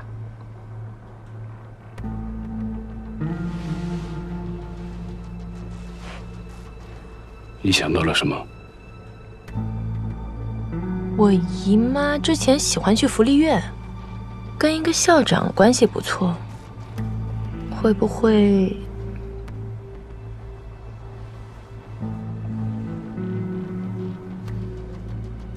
蓝小婷瞒着自己的外甥女，手机关机偷偷跑出去，肯定不单纯是为了看孩子。既然他是偷偷跑出去的，那他想见的人一定不想让别人知道，甚至包括他的外甥女。你觉得还有谁能让他言听计从？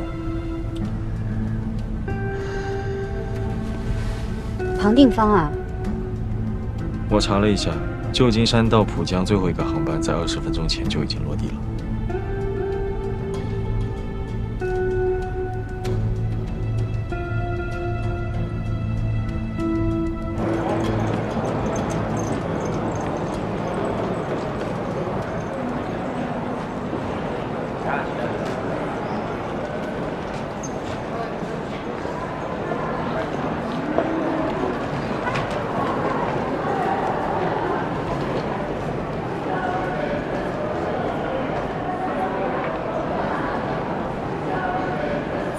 我是秦诗，蓝总找到了，他没事，你们都放心。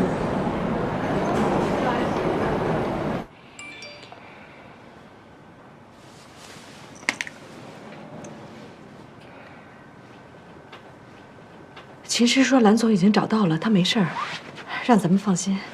我姨妈在哪儿啊？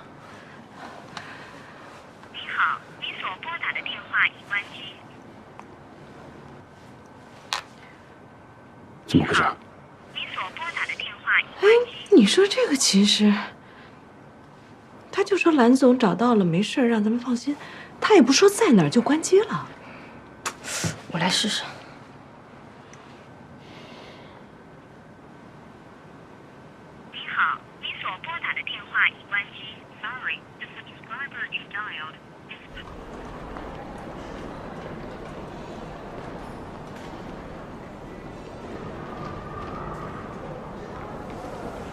蓝总，是我。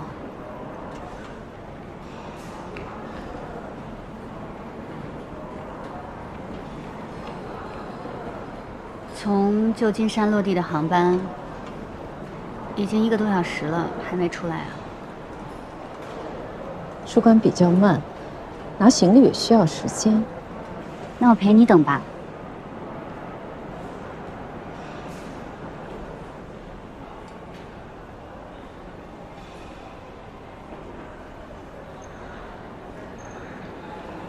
那边有坐的地方，要不要歇会儿？不用不用，谢谢。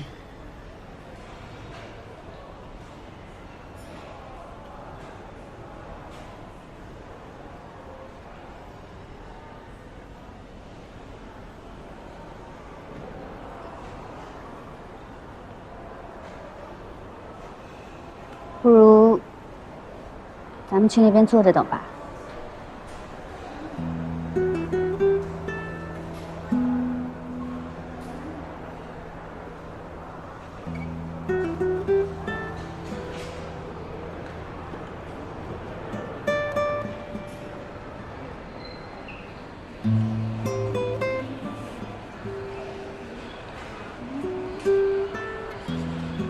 给蓝总吃点东西吧。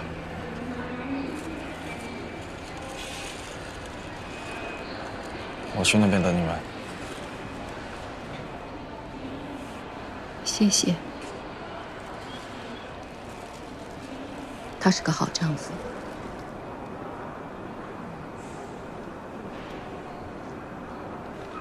要不要再给庞总打个电话？嗯。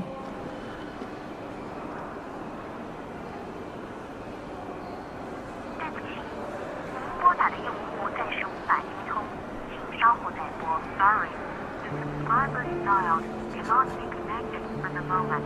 Please redial later. 他为什么骗我？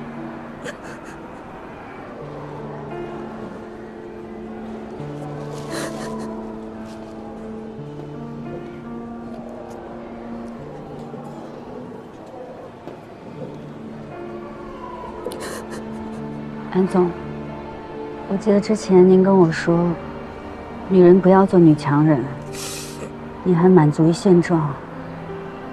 但其实当时我就想跟您说，不管是女强人也好，全职太太也好，都只是一个身份。女人首先是个人，在任何关系中都不应该放弃自己，尤其是夫妻，谁都不应该成为任何人的附属品。如果你都放弃自己了，把自己排在第2名，谁会真的爱你、尊重你呢？对不起啊，说这些。秦律师，在我的家族，我被要求不要太有主见。结婚前，我就学着做一个优秀的女性。结婚以后，我的人生目标就是像我母亲一样做一个好妻子，照顾好老公和孩子。我曾经一度以为我的人生很美满，现在回过头来一看，不过就像一戳就破的泡影。秦律师，我该怎么办？相信我，不好的事情都会过去的，会好起来的，真的，一定会好起来的。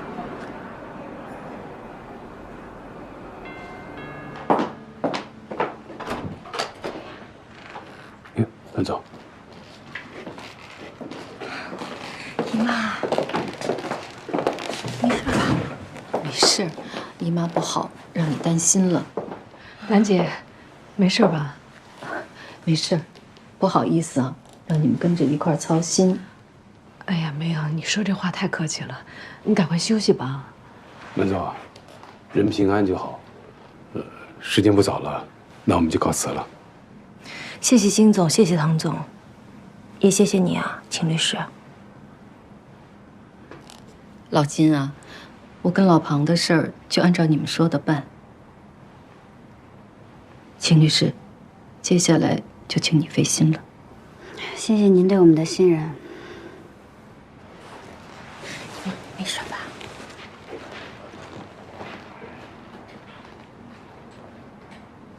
贵贵，你等我一下，我去开车。哦，好。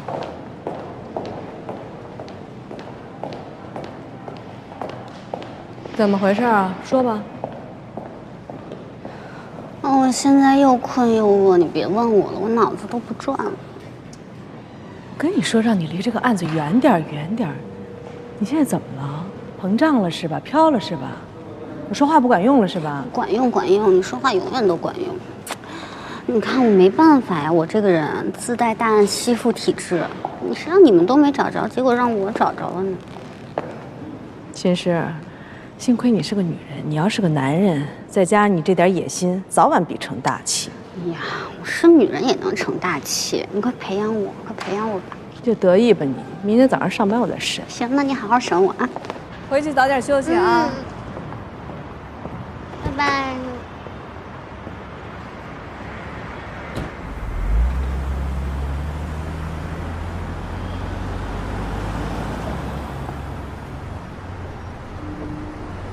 回家吧。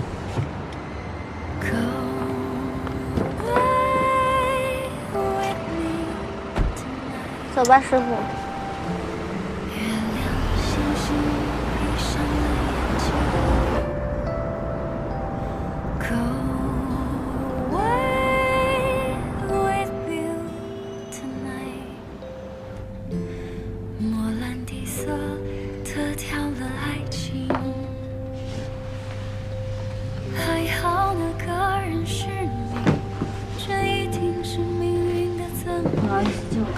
其实是错误的主场，世纪也没阻止一场注定的相遇。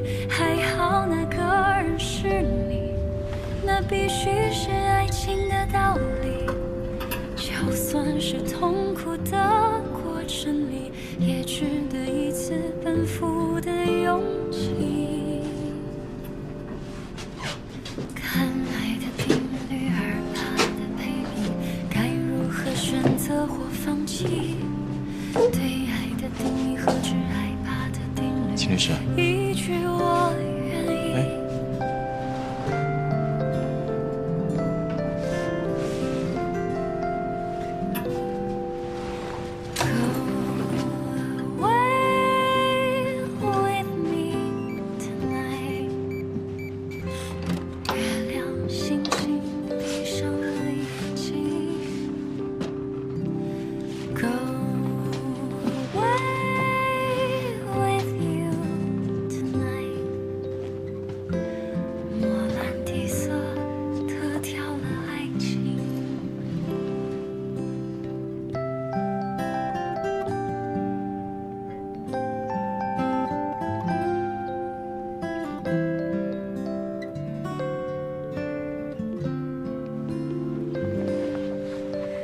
还好那个人是你，这一定是命运的赠予。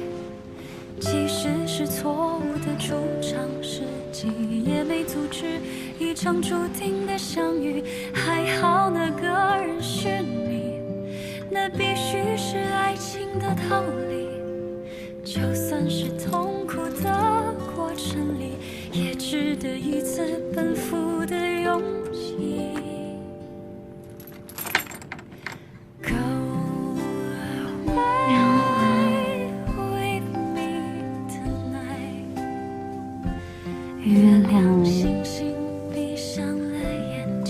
餐烤肉。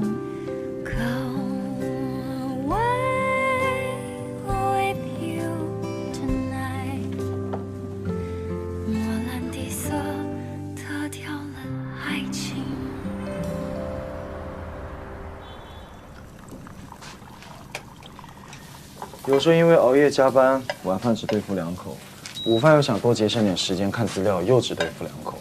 有时候熬大夜，一天只吃1顿，情况也不是没有。饿的时候就忍着，能吃的时候就拼命吃，2、3年铁打的胃都要毁了。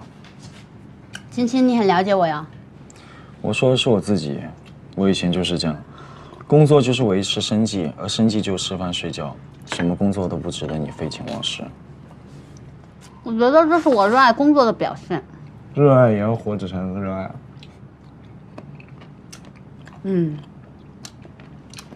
接受。昨天呢，多亏了你帮忙，今天我请客，请你吃火锅。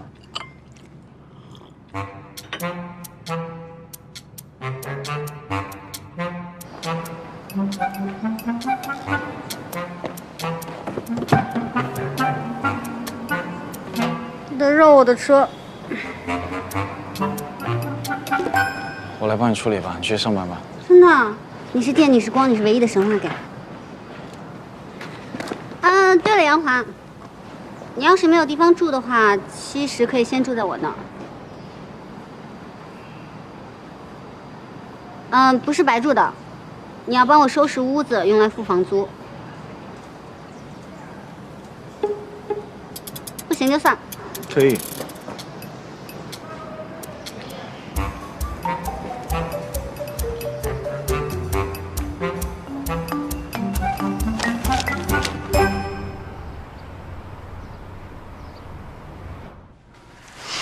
哎，老婆，我中午要不要回来陪你吃饭？不用了，中午去陪妈吃饭。她说要去给爸挑一个生日礼物，让我给她参谋参谋。啊？哎妈呀，够绝的！你说他一前妻，操这份心干嘛呀？搞不好还不招人待见。哎，你知道上次妈干一什么事儿吗？什么事儿？她找一个算命大师给咱爸算命，说咱爸70岁了还得再离一次婚，还等着看呢。你跟妈说，让她别听那些大师的啊。哎，不过这大师算的还挺准的。我大哥什么时候结婚，我什么时候结婚，都给算准了。哦，真的啊？他还给秦师算了一下。大师怎么说？就那结果我也会算。秦师想结婚，下辈子。哦，胡说八道！你其实都有男朋友了。真假的？谁啊？你怎么知道的？那你就别管了，反正我看着已经快要结婚了，所以啊，你听话啊，让妈别跟着瞎掺和，你也别瞎掺和，知道吗？我知道，我听老婆的。亲个，上班去了。老公拜拜。拜拜。慢点啊。好嘞。不行，我还要再亲。那你晚上等我啊。晚上咱俩吃饭，你想吃什么，到时候想好了告诉我啊。慢点，慢点。老公拜拜。拜拜。我还要再亲一个。我要再亲一个。拜拜。拜拜。慢点啊。拜拜。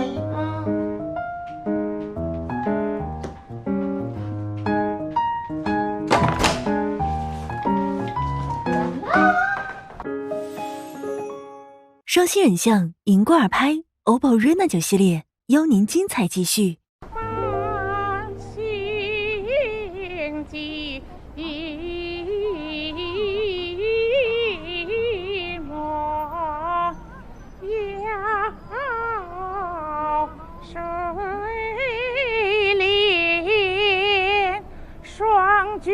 愁苦泪洗面，未必黄土。你看，你看，你得丹田用气，你靠嗓子，你高音就上不去，对不对啊？对，你得腰上使劲儿，是不是？哎，我知道了，你琢磨琢磨。哎，好的，知道。我接个电话啊。哎，孙老师啊，没事，你说。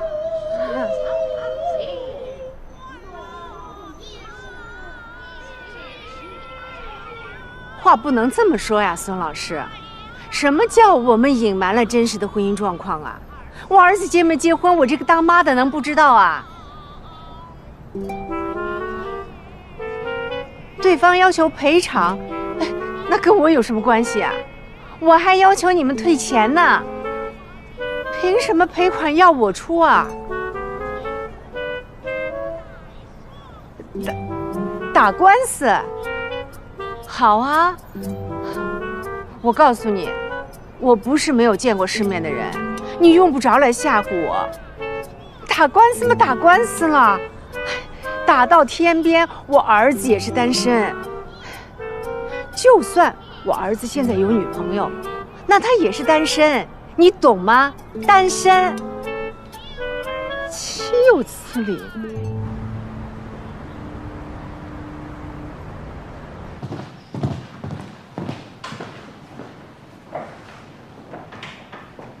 这是蓝总的代理协议书，现在这个案子由你们2个人一起负责。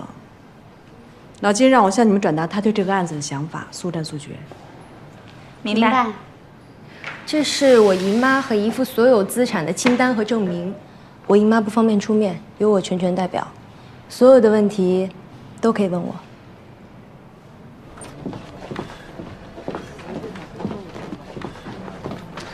秦律师，东西我都准备好了，现在就能过来。倩倩、海涛、长明、小戴，来一下会议室。哎。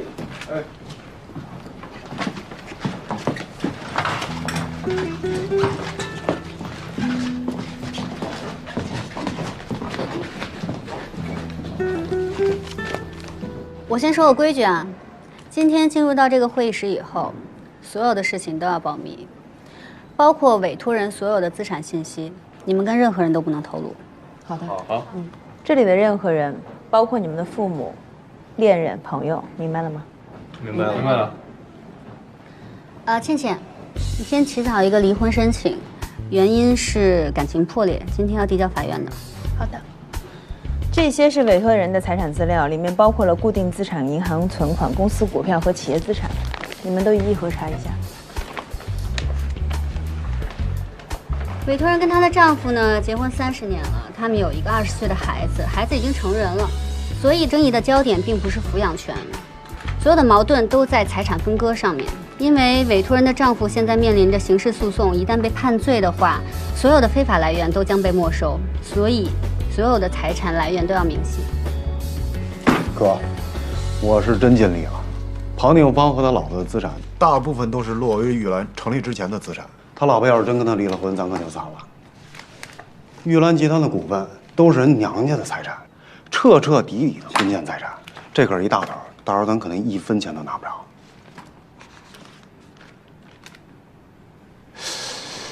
哎，走那个夫妻共同债务走不通啊？根据最高人民法院关于审理夫妻债务纠纷案件适用法律相关问题的解释，夫妻的共同债务必须符合几个规定：第一是夫妻双方共同签字；第二是必须用于日常生活。很明显，这2点都不符合。虽然夫妻共同债务中包含了因为从事生产经营活动所负的债务，但同样也规定了必须是夫妻共同从事的。就目前来看，委托人并没有参与其丈夫在洛威玉兰一案的经营活动，那么由此产生的一系列经济纠纷以及负债就不能属于夫妻共同债务。这么说，我姨妈的财产能保住？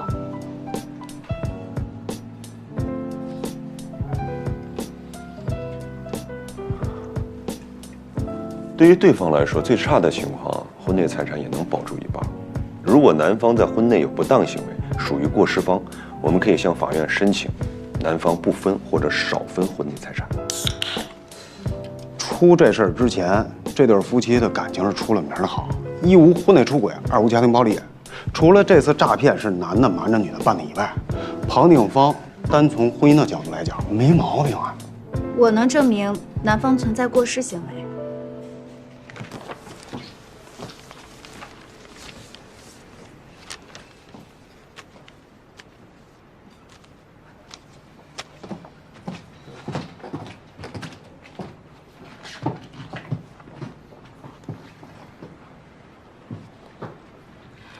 什么时候拍的？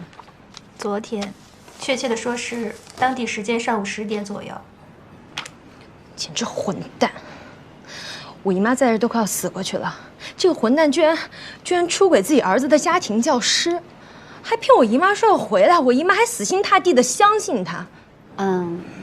这照片上的女人您认识啊？这个女人叫 Joyce 王，中文名字王嘉玲，是我表弟的英语老师，教了她已经有5年了。据我所知，这个女人是有家庭的，这简直就是引狼入室。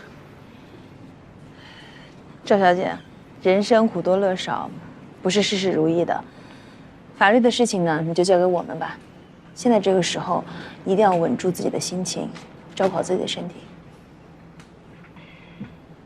这件事暂时不要让我姨妈知道，不然她肯定要疯了。秦律师，李律师，这个案子就拜托2位了，一定要快，越快越好。对方呢，肯定是希望越快越好。按照一般的流程，在立案之后，第一次开庭肯定是调解，如果调解不了，起诉方可以撤诉，半年之后再次上诉。那就没有第一次就判的情况吗？要么有充分的证据证明夫妻感情破裂，并且分居2年以上，要么是第三者造成的夫妻感情破裂，并且过失方答应承担赔偿责任，要么就是家庭暴力。这个案子目前的情况来看，第2条最符合，但这个案子的难点并不在于此。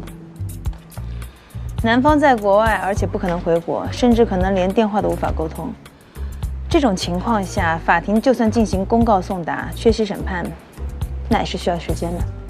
哦，那要这么着说的话，那咱们2家谁先判还不一定呢。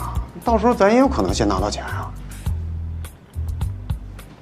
平时啊，就让你多看一些法案，不至于只当个调查员。我又说错了。离婚诉讼递交之后，他们可以申请财产保全。那咱也申请私产冻结了呀，对吧？大不了这钱谁也别拿，不就完了吗？我们只知道财产的一部分，具体有多少，只有当事人自己心里清楚。离婚律师一定掌握的资料比我们更多。哎呦，哎，不是你干嘛去啊？检察院。送起诉书的同时申请财产保全，资产清算也同时进行。大家各自忙去吧，有消息再汇报。好。谢谢你们，辛苦了。这2天你也辛苦了。我长大到现在，念书、留学、工作、成家，我拥有的一切几乎都是我姨妈给我的。现在，她没有别人可以依靠，只能靠我。所以，不能说辛苦，这些都是我应该做的。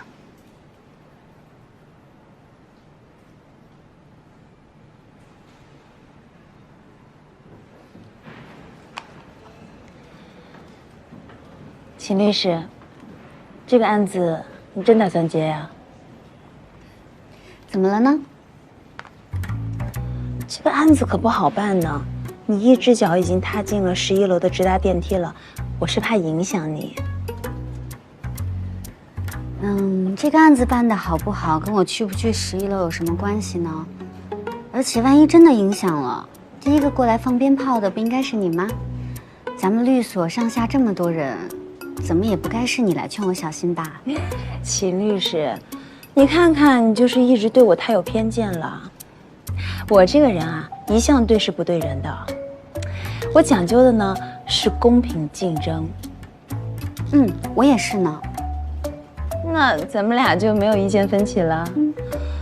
哎呀，咱们俩共事这么多年，还是第一次合作呢，让我非常的期待。我也很期待呢，一定可以从你身上学到很多东西呢。哎呀，秦律师，你今天突然这么谦虚，让我真的好意外呀。那我也得好好跟秦律师好好的学习学习，怎么才能变得如此优秀的。这个嘛都是天生的呢。不过李律师，咱们一起加油吧。周总啊，再考虑考虑，想好了打我电话啊。怎么，他不怎么样了？这种人得的不是心梗，是脑梗，脑子坏了，损失个100多万，都不带要的。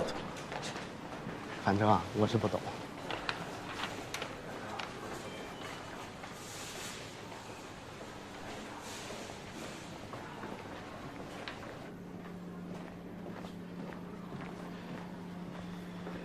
老赵，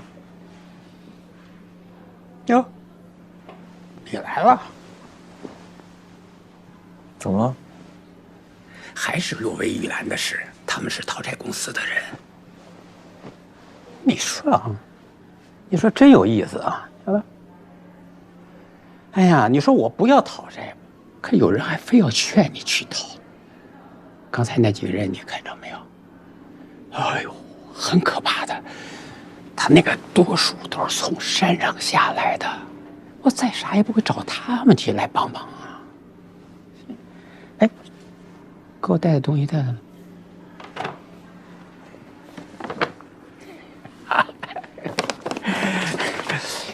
哎呀，小兄弟啊，办事靠谱。老周啊，你刚刚说那些讨债的人，他代理了几个债务人？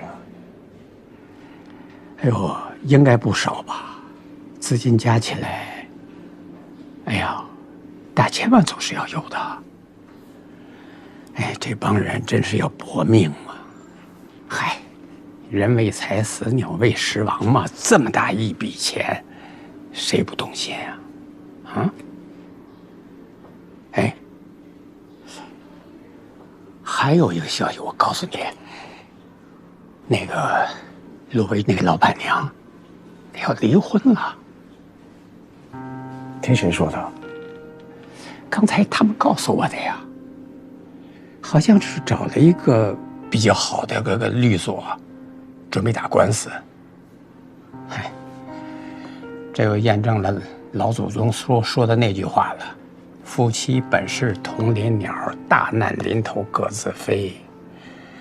哎呀，这搞来搞去嘛，这都是为了几张钞票。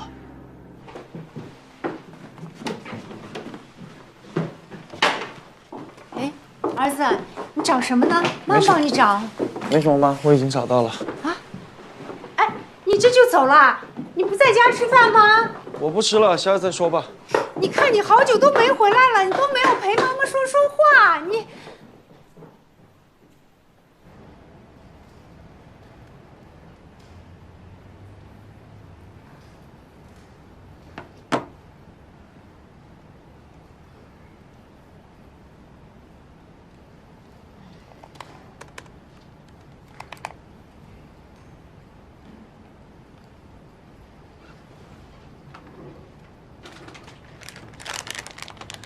工作就是为了维持生计，而生计就是吃饭睡觉，什么工作都不值得你废寝忘食。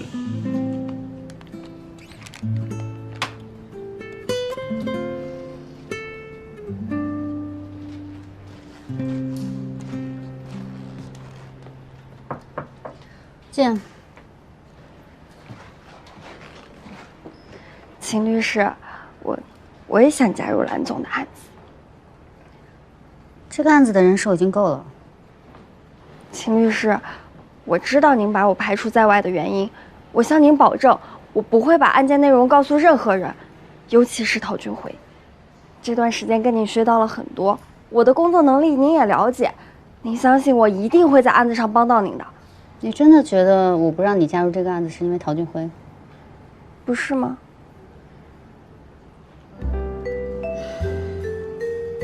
我想问你一个问题，你为什么来程宇会？我想当律师，当然要来最好的律所。那你知道程宇会的助理律师升到中级律师的概率是多少吗？在程宇会，从助理律师升到中级律师的平均年限是6年，而离职的平均年限是2年，离职率为65%。也就是说，从你来的第一天开始，到你把身边的人熬走3轮，你才有可能拥有成为中级律师的备选资格。而真正达成这一目标的人，3个里面都不到1个。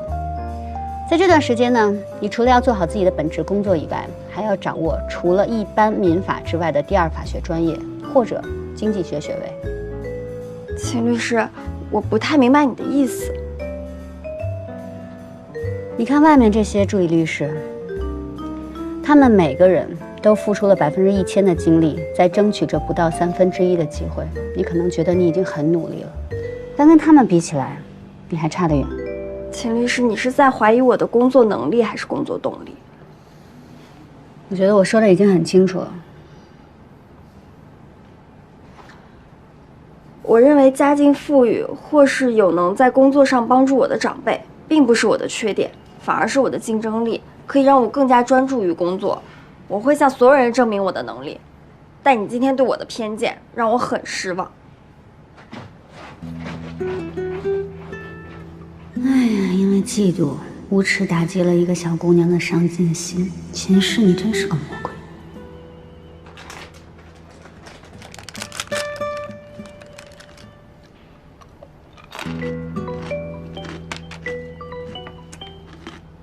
秦律师，你说。秦律师，我刚查清楚 VIP 夫妻名下3套住房的产权情况，已经全被抵押了。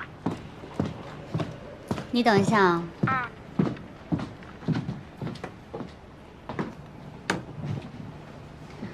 你是说3套全部都抵押了吗？对，目前还不知道抵押了多少，得去银行才能详细查询。你能看到是什么时候抵押的吗？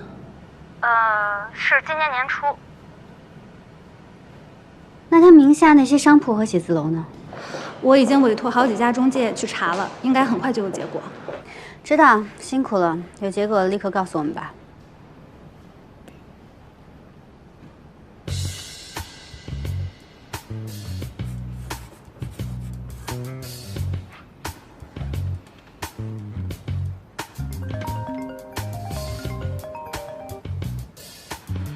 喂，你说。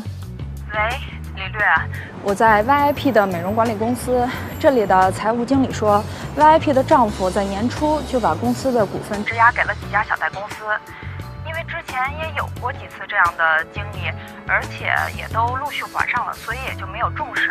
但这次质押了不止一家公司，而且金额已经达到了2000多万，现在每个月的还款压力都非常的大。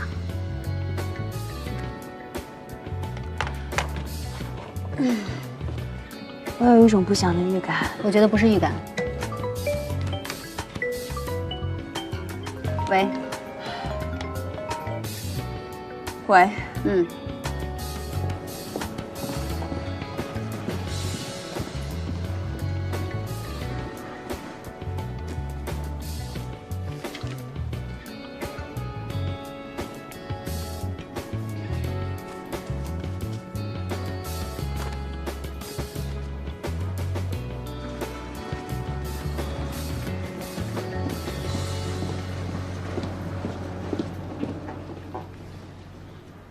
好，谢谢。这简直就是一个天坑。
喂，你在哪儿呢？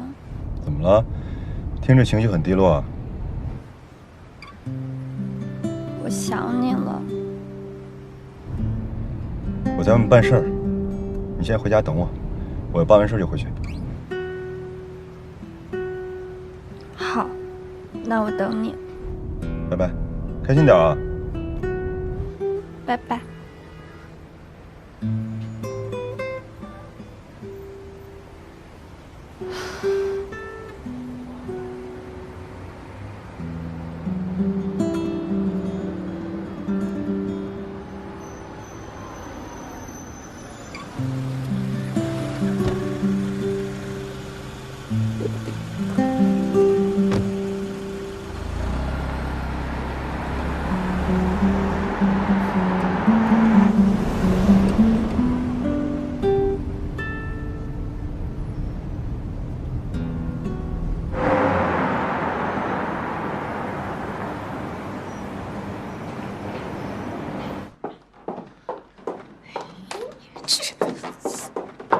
你不在呀？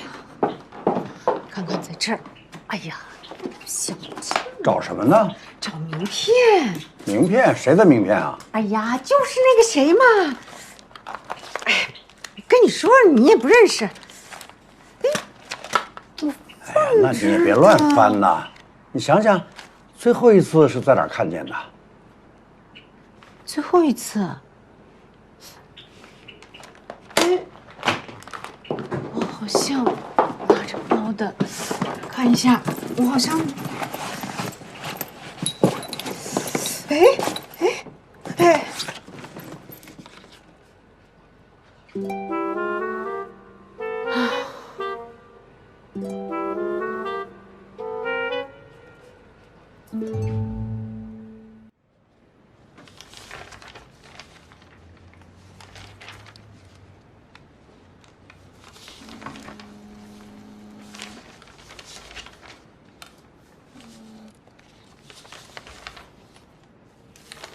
海外资产这块儿，有办法调查吗？根据委托人提供的资料，海外账户都是委托人丈夫的个人账户，要查起来很难。而且就算查到了，要进行海外资产分割的话，也并不容易。我这边现在美容中心和早教中心的企业账户已经被法院冻结了，除了员工工资以外，只能进不能出。目前来讲，经营状况还算是比较健康的，就是不知道以后会怎么样了。这简直就是渣男中的战斗机了。唯一的好消息是，委托人目前最大的个人资产是玉兰集团28%的股份，这笔资产是通过继承所得，且当初继承的条件之一就是不可转让给配偶。虽然这些年来委托人的丈夫一直经营着玉兰集团，但他没有任何股份。说句不好听的，其实就是个拿年薪的打工仔。不过玉兰集团的确是在他的经营下发展壮大的。委托人以前有一个哥哥一直在管理公司，为什么后来管理权到了委托人的丈夫手里？齐律师，你的洞察力没错。玉兰集团一开始的掌门人并不是委托人的丈夫。玉兰集团的创始人过世之后，他的3个子女分的股份，其中大儿子获得23%，委托人和他的妹妹各获得14%。后来集团内发生过一次股权变更，委托人的妹妹，也就是赵丹平的母亲，把自己的股份赠予了委托人，因此委托人成了玉兰集团最大股东，同时她的丈夫也成了集团总经理。赵丹平以前说过，他跟他大哥的关系并不好，所以可能矛盾就来自于这一次的股权变更。没错，股权变更，主帅换人，兄妹之间发生局域，这也能理解。虽然委托人的丈夫经营着玉兰集团，但本质上集团跟他没什么实际关系。我想这应该也是他心中的一个痛点吧。别人家的东西，就算放在你家一辈子，最终也是别人的。委托人这些股权换算成现金是多少钱？你算一下。如果折算成市值的话，稍等我算一下。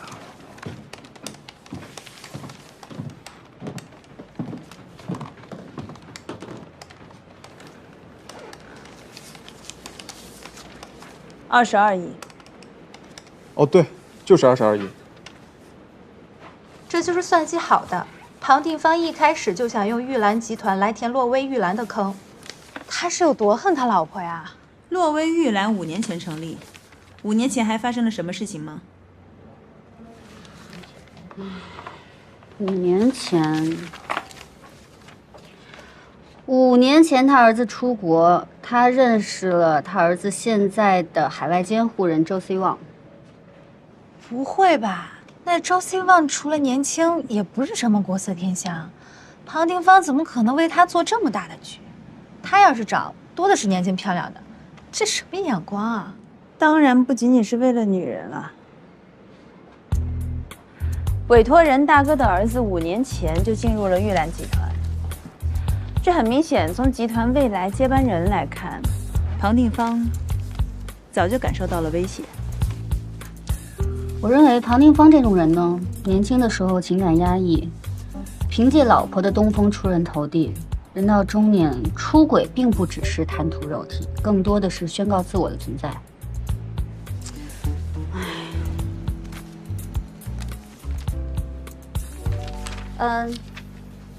咱们先吃饭吧。好，有个外卖。行，市长。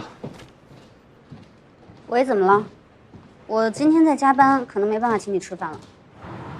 哦，没事。你什么时候下班？不好说。什么事儿啊？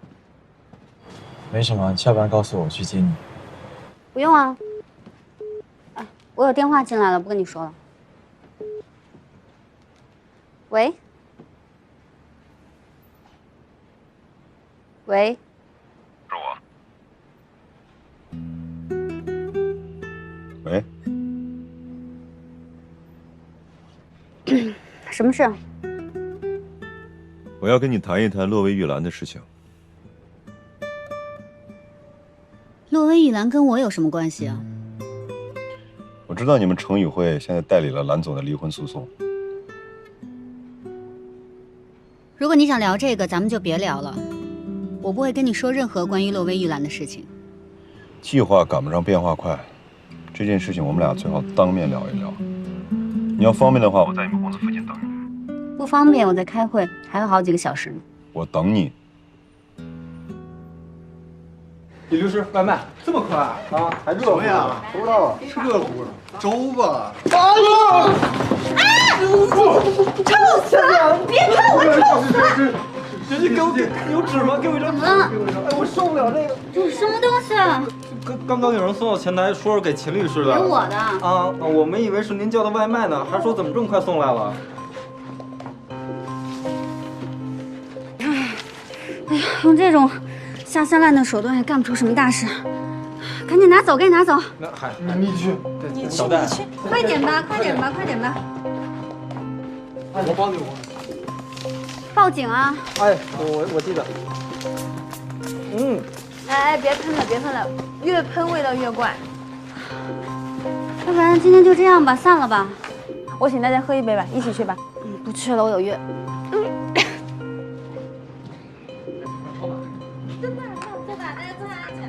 我擦！当然别擦。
我的会提前结束了，你在哪儿？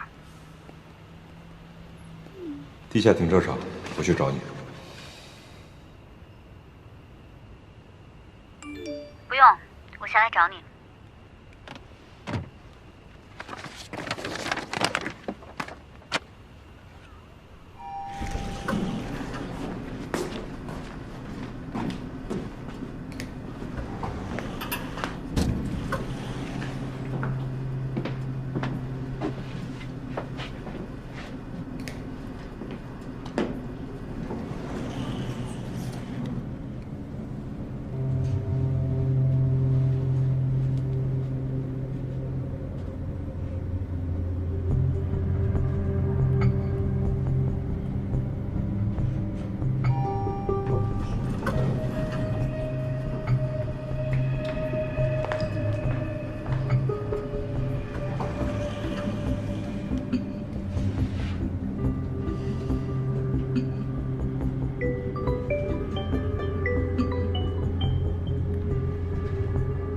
喂。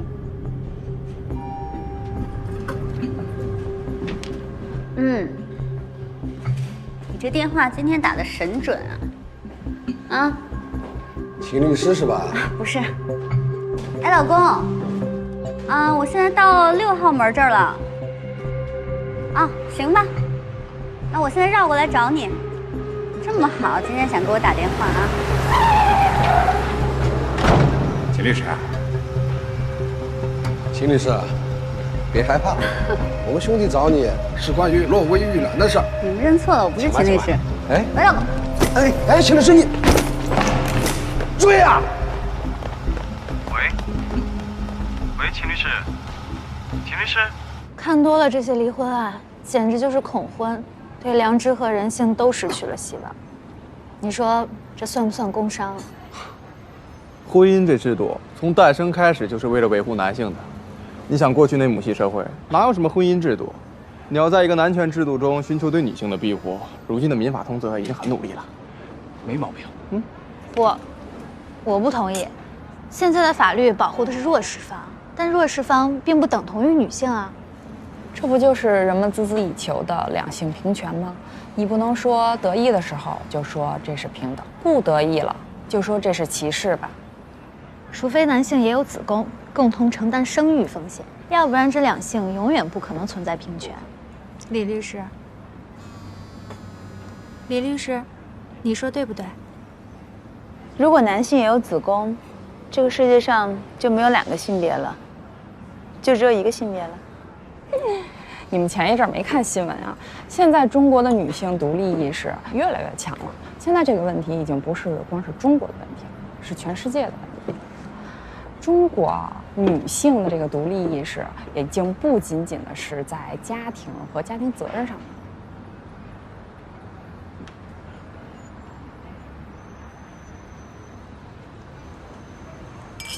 喂，我是李诞，你哪位？李律师，我是杨华的妈妈。啊，阿姨您好。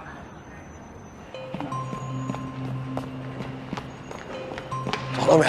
没有，这娘们太滑头了，这我不信了我。走。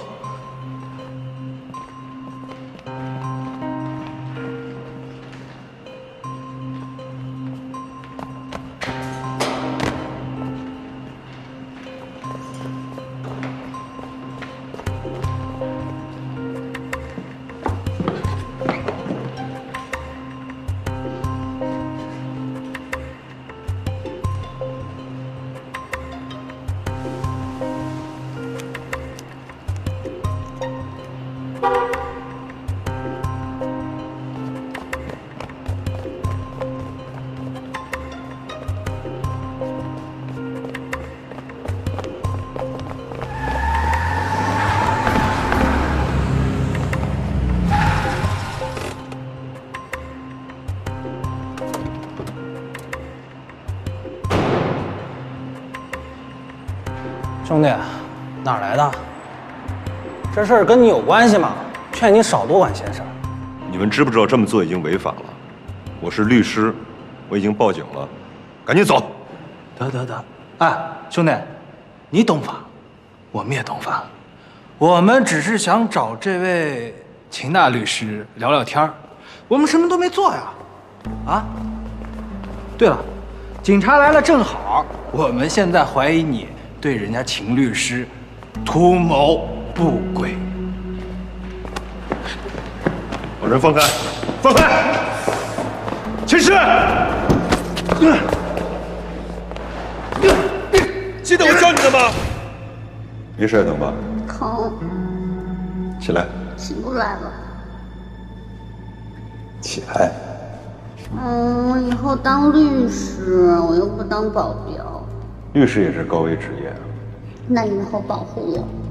我又不可能永远在你身边。起来。哎，听话。对于女性来说，防身术只有一招：出奇制胜，打不过就跑。好了。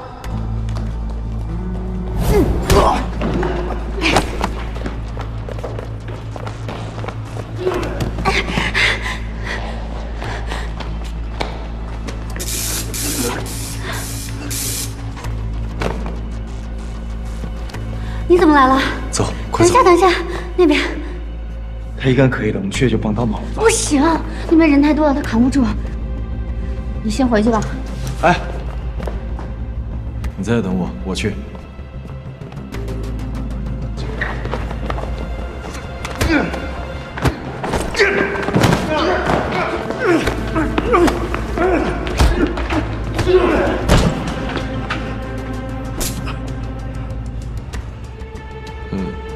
对不起啊。我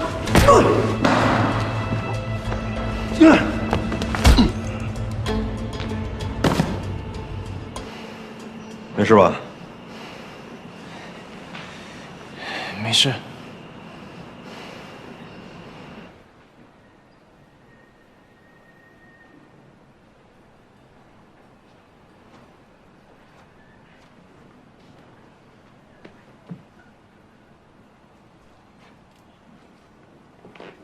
老婆，肚子饿不饿呀？想吃什么？我去做。哎呀，吃什么吃啊？我没胃口。冰箱里有一些剩的，你自己热着吃吧。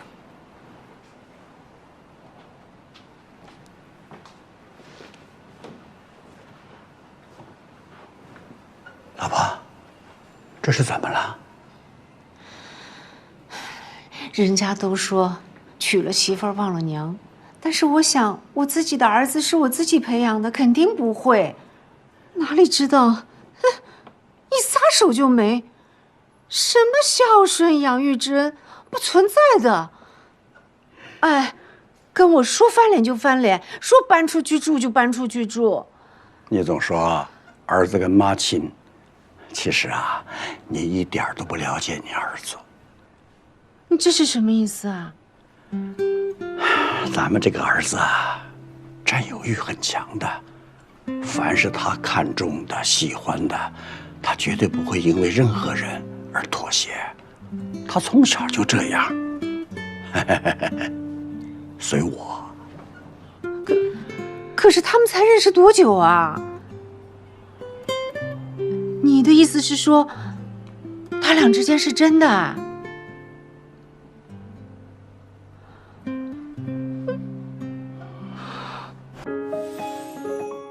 双星人像银挂耳拍 OPPO Reno9系列，邀您精彩继续。哎，你看，我们才是受害者啊！再说，我们有委托书的，是替客户办事儿的，哎，他们谁动的手？还行，就是有点肿，没事儿的。什么还行？你又不是医生，你怎么知道没事？你看你这样说话，肯定是没事儿。疼吗？走吧，坐我的车，我们3个去派出所录个笔录。我们自己有车。坐谁的车不都一样吗？我还有话跟秦师说呢。那就更没必要了。你有话要跟我太太说，那就坐我们的车说。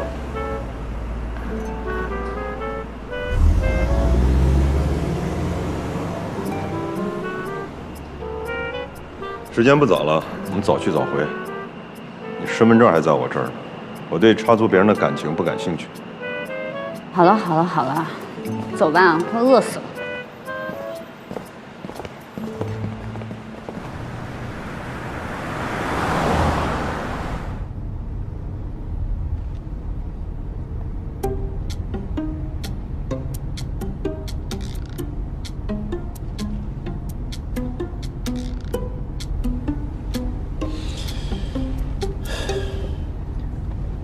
你怎么了？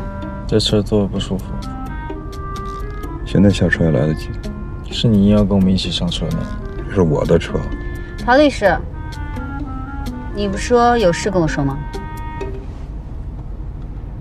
我想跟你谈一下债务清偿问题。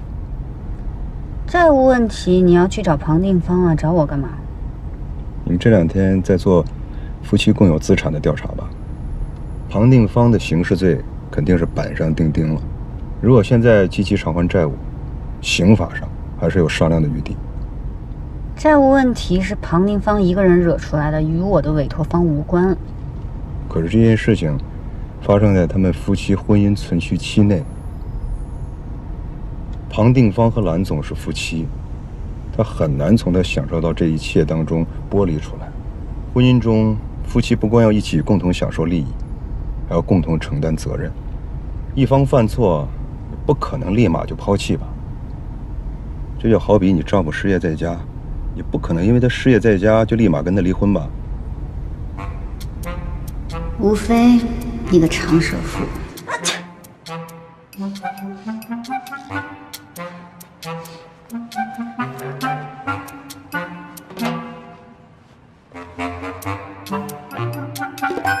夫妻间的共同责任感，不仅是对彼此，还有对社会、对债权人。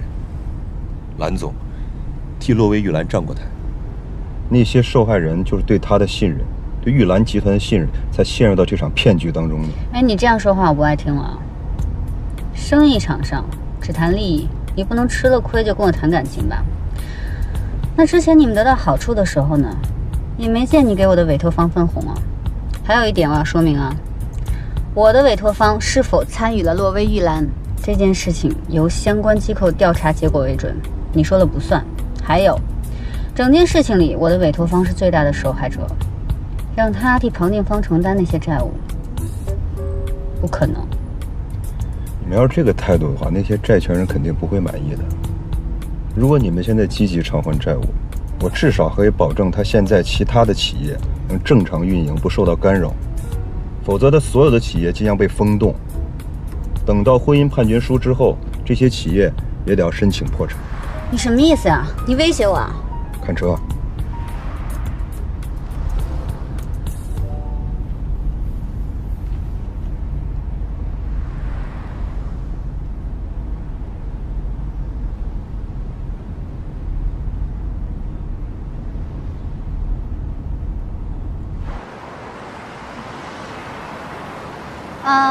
你自己走吧，我们俩打车回去。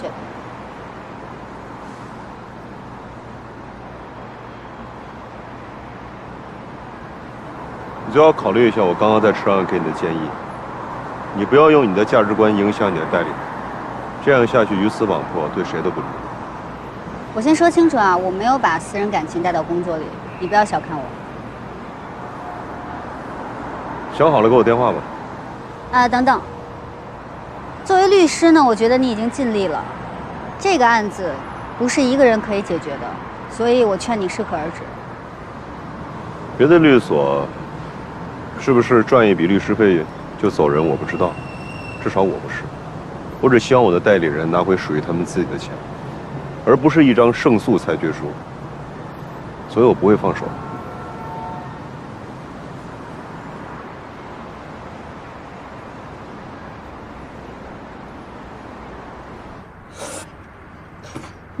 马上就要到家了，你干嘛吃这些没有营养的？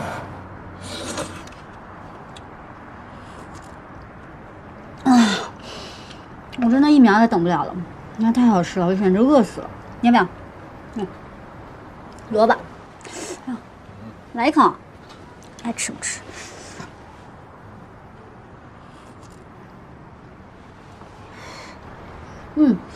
你可以说了吧？说什么啊？你还装？今天怎么回事？什么怎么回事啊？什么怎么回事？你是复读机吗？我这个人啊，从来不相信巧合。你现在就告诉我，你是正好来接我，正好身上带了武器，正好在关键的时刻以关键的姿态从天而降。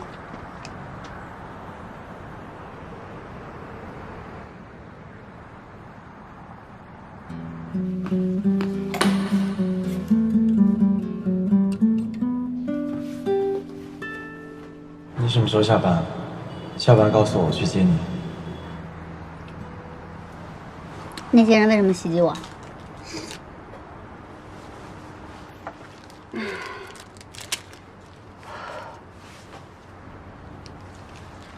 之前，因为洛威玉兰，我有个朋友也损失了一些资金，然后呢，我就从他那里得知了追债的人，那一群人重金之下什么都做得出来。今天见到那3个人，我都见过。无论如何呢，都要感谢你，今天不顾个人安危前来救我，你所做的呢，已经远远超越了咱们合同上签的了，所以特别感谢你。谢什么啊？那我怎么能见到你有危险袖手旁观？出于人道主义。不要破坏我的感恩之心。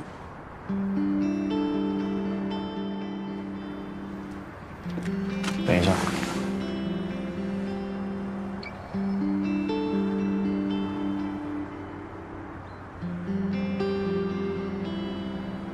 破了。疼不疼？嗯。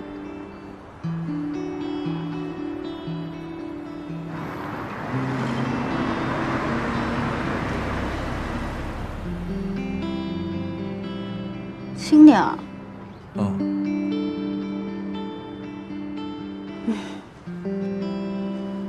对了，我今天真的要表扬你，你今天啊演技特别精湛，把那种一个丈夫对于妻子前任的那种敌意还有愤怒，表现得特别淋漓尽致，特别好。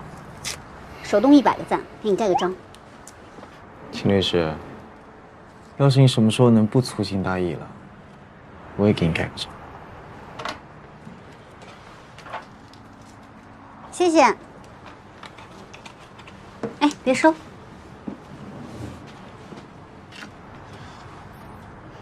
报恩的时间到了。我自己来。不用。其实是错误的出场时机，也没阻止一场注定的相遇。还好那个人是你。疼吗？那必须是爱情的道理，就算是痛苦的过程里，也值得一次奔赴的勇气。秦律师，鉴于今天这件事，我建议你退出这个案子。我凭什么要退出啊？你不害怕吗？怕呀。那也不能每次遇到害怕的事情就退啊。你听过那句话没有？世道之所以变坏，是因为坏人在作恶的时候，好人在袖手旁观。我们家庭部如果因为遇到这种事情就退了的话，刑事部的同事工作不工作了？维护正义，保护每一个公民的合法权益，是我做律师的初衷。感动吗？是不是瞬间觉得我的形象特别高大？那倒没有，既因为你会对于名利的欲望让你火中取栗，无怨无悔。好了，收工。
回来了。怎么这么晚？吵醒了。哎，今天工作有点多，那就回来有点晚。你这脸怎么了？怎么受伤了？蹭了一下。不行，赶紧去医院，别到时候留疤了。不会留疤的。走。啊！怎么胳膊也受伤了？没关系的。你什么就没关系？你这脸也受伤，胳膊也受伤，你就这么回来还回来这么晚，你到底怎么了？你别让我着急。我跟你说。快说。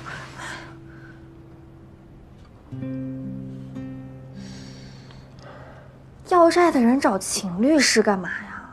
欠钱的又不是他。估计是不想让他插手洛薇玉兰的案子吧。我今天去了趟检察院，庞定方在逃海外，刑事追责还需要一些时间。现在就连他的负责人也希望通过民事协商的方式来解决债务问题。你们让蓝小婷跟庞定方离婚，知不知道给我增加了很大的难度啊？那如果你们……我不听，别你们的，这件事跟我一点关系都没有。你不是一直在跟这个案子吗？还不都是因为你？你上次那么明确的跟人家说不要利用我来套取情报，结果呢，人家直接把我踢出案子了。现在我想帮你都帮不了。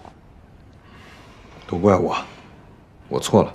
当然都怪你了，人家都是因为裙带关系受益，怎么到我这儿就变成吃亏了？你还受了一身伤。我不跟你承认错误了吗？认错的姿势不对。好。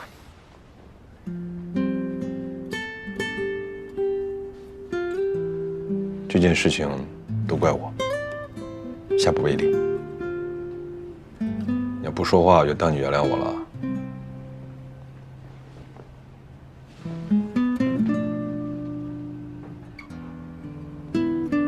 来吧，继续疗伤。忍着点啊。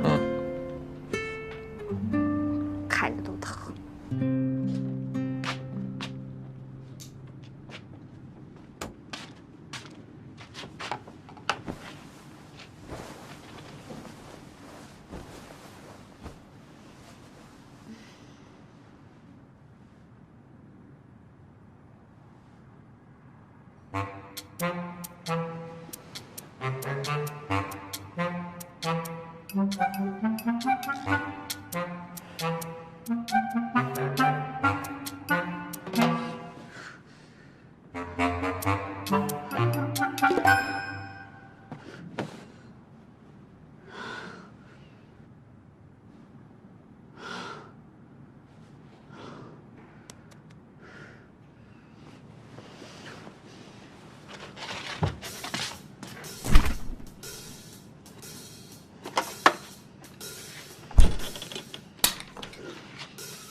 要不要加点热水？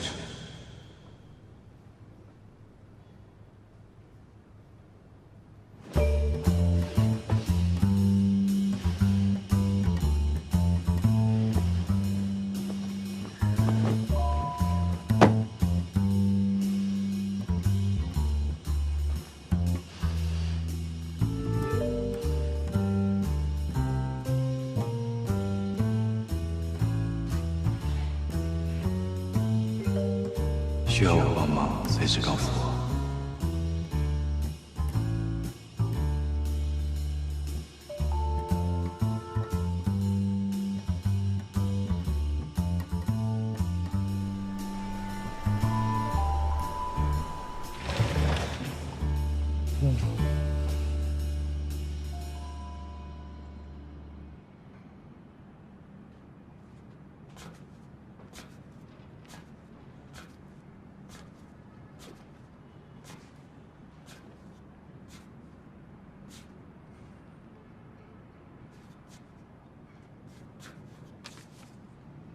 我上班去了，尝尝我做的早点。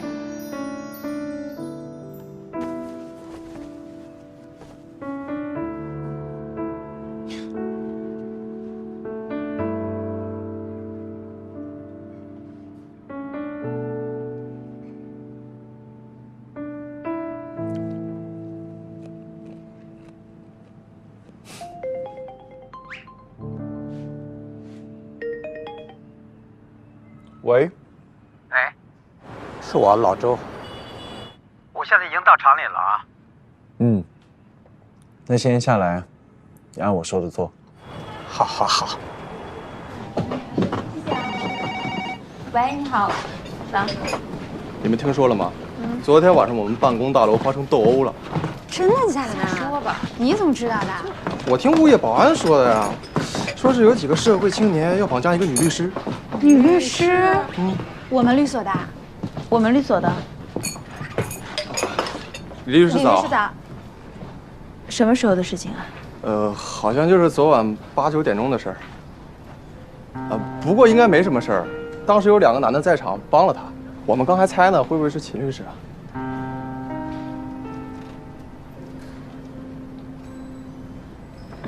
别瞎猜了，好好整理一下资料，一会儿开会了。嗯，好。好，干活吧。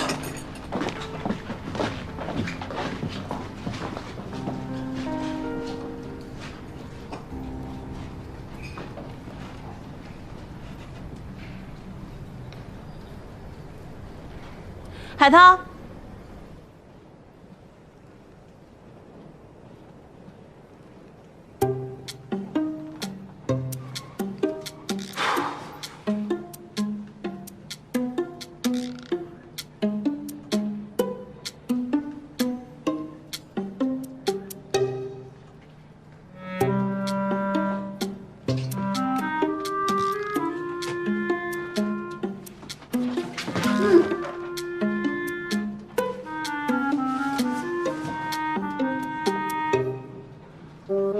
秦律，谁刚才攻击我了？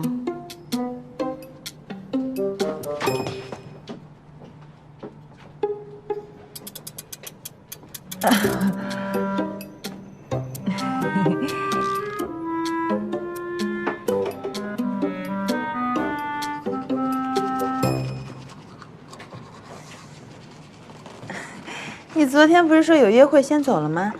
怎么还自己睡办公室了？哎，不会跟你们家那位吵架了吧？哎呀，李律师啊，建议呢，你还是多关心关心自己，积极相亲，积极约会，毕竟花了那么多钱，是不是？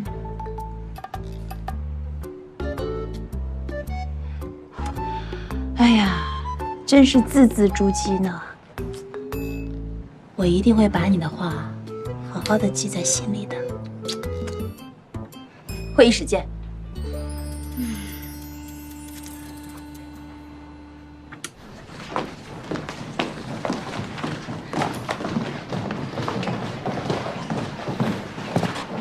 哎，你干什么？谁让你擦的？刚唐总过来说，让我们不用再管这个案子了。不做了？什么意思啊？字面意思。为什么？这件事情还用我说吗？你们昨天不是已经把账都算明白了吗？蓝小婷虽然不是洛威玉兰的实际经营者，也没有参与那些非法集资和诈骗，但她是公司的股东，公司的债务她必须偿还。可是洛威玉兰发行的那些投资产品属于经营行为，不属于公司债务，包括那些不动产、早教中心、美容中心的股权质押，虽然还款压力挺大的，但是也没有出现实质的问题。毕竟他手里还有玉兰集团的股份呢。庞定方以公司的名义向私人银行前后借贷了将近10个亿。什么时候的事情我们没查到啊？你们看一下那借贷合同里担保人是谁？这件事情我已经跟蓝总确认过了，不管离不离婚，他都将一无所有。我跟老金商量过，照目前的情况看，我们能做的事情已经很少，没必要让这个案子占用公司太多的资源。那咱们就不管蓝总了吗？哎呀，不是不管了，是管不了。我会另外找人把这个案子继续跟下去，你们2个人先去忙别的。那没什么事情，我就先去忙了。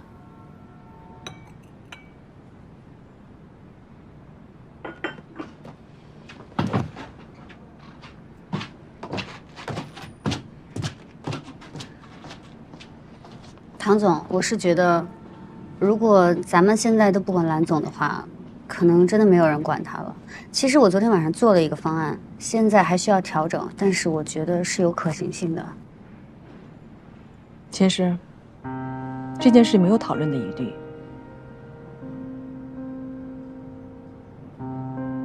出去了。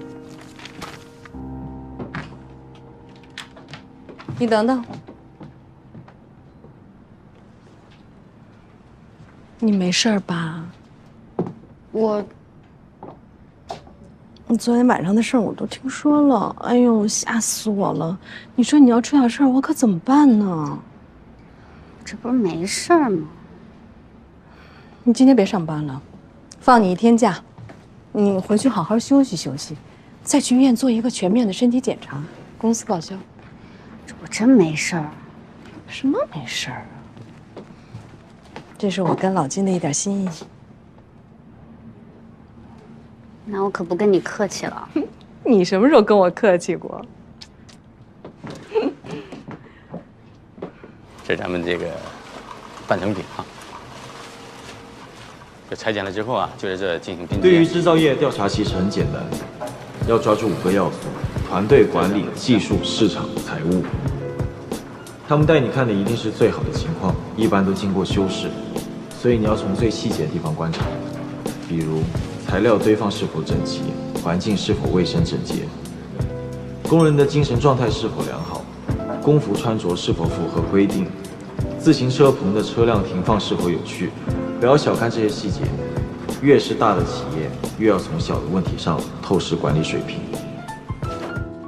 还有一点，老周你一定要注意，如果条件允许的话，你要见一见工厂所有的股东。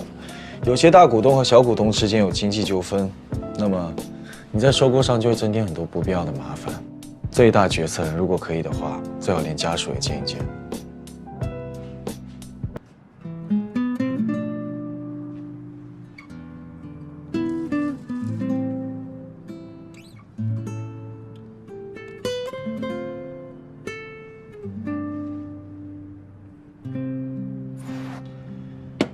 教你最后一招，你今天结束之后呢，找一天晚上去一趟工厂，偷偷的自己去，谁也不要告诉我。为什么？等你去了，也许就有结果了。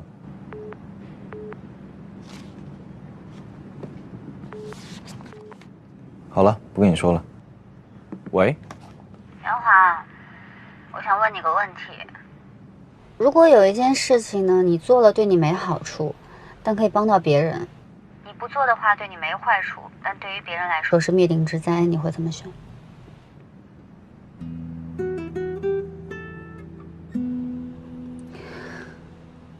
你在听吗？我在听。不过我觉得我给不了答案。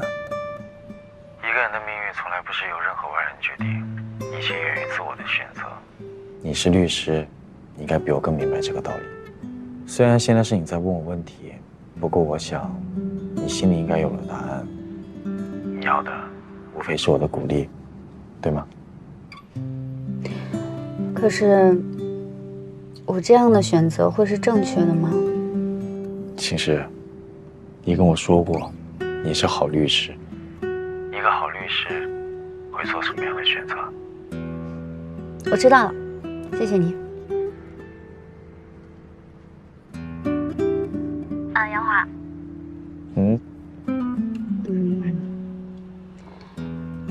我想请你帮我一个忙。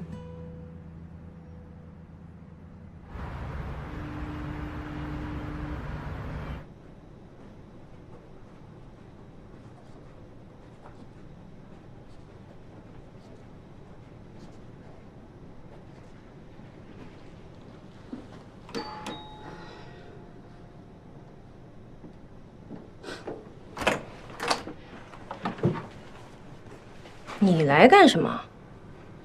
看样子你已经知道程宇慧更换代理律师的事情了。我不得不说，你们这帮律师真的一次一次刷新我的三观底线。这说黑是你们，说白又是你们。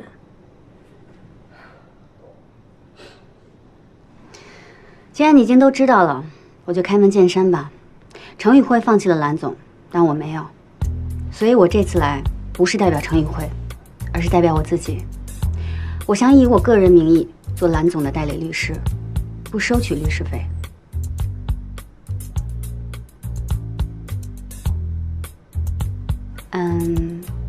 我可以进去了吗？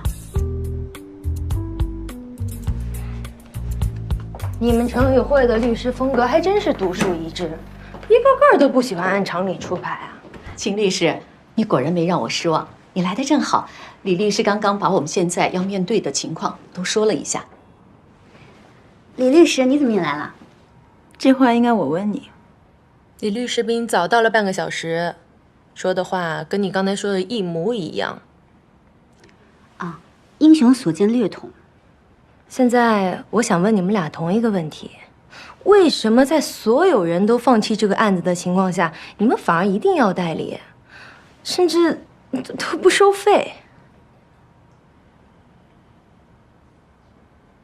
我说，你说。您请。那我就接着刚刚的话往下说了啊。这个案子从目前的状况来看，要扭转现在的局势，说实话，挺难的，但也并不是毫无机会。我想99%的律师接到这个案子，一定会劝您放弃，宣布破产的。只有1%不会放弃的，也就我们这样的律师。最见不得的，就是看到弱者受到不公平的待遇。秦律师，是这样的吧？那我不是，我跟李律师不一样，我不是来匡扶正义的。我只是认为这个案子非常有难度，有挑战性。对于我来说，这个案子要么一战成名，要么一败涂地。我个人不接受后者。我也相信你们的诚意。现在我想听听你们的具体方案。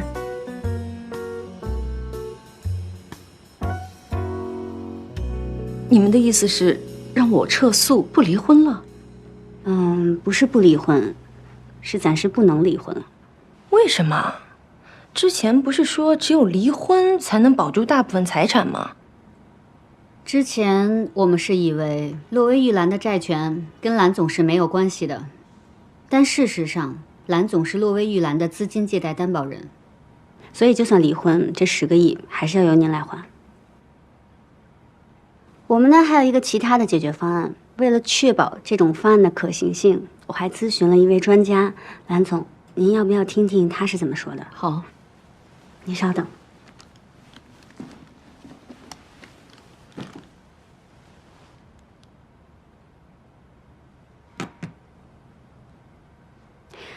杨华，你可以开始说了。要解决债务问题，目前有2种方式：一，出售资产。蓝总在玉兰集团的股份有50%流通股，但这些流通股的市值相比债务来说就是杯水车薪。所以，如果要偿还贷款，只能出售你手上绝大部分的非流通股。目前，董事会成员里面有资格吸纳这些股份的，只有你的兄长了。可我知道之前你们有过一些纠纷，他现在能不能帮你，你自己心里应该很清楚。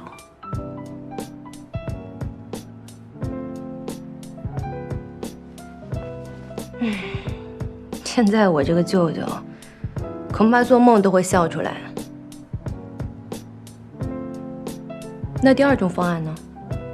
刚才我看了一下，蓝总除了股份以外，还有2个企业。这2个企业目前运营状况良好，虽然已经做出了抵押，但总的来说，如果正常运营，并不会出现坏账。那些债权人的目的也不是为了搞垮你们的企业，他们只想要得到自己的钱。如果他们同意你们继续经营，那么还钱就是时间长短的问题。所以根据你的经验来看，你觉得偿还清债务需要多久？以玉兰集团和其他几个企业目前运营状况来说，保守估计3年左右。当然，前提是他们同意你们继续经营。好的，谢谢，我知道了。这就是你们的解决方案？我不同意。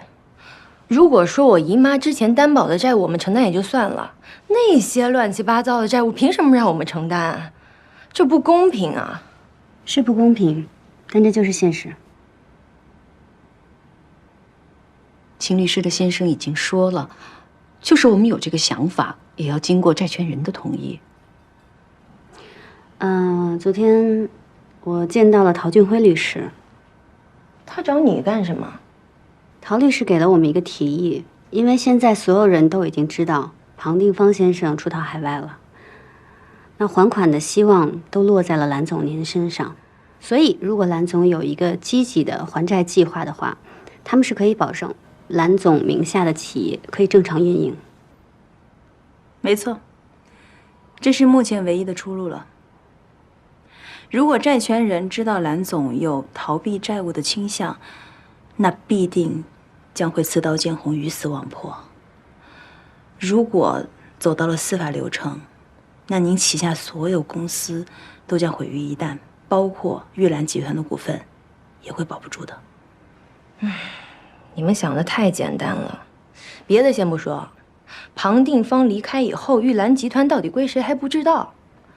是，我姨妈有绝大多数股权，但董事会那帮人是不会让我姨妈掌管玉兰集团的，他们一定会让我舅舅掌权。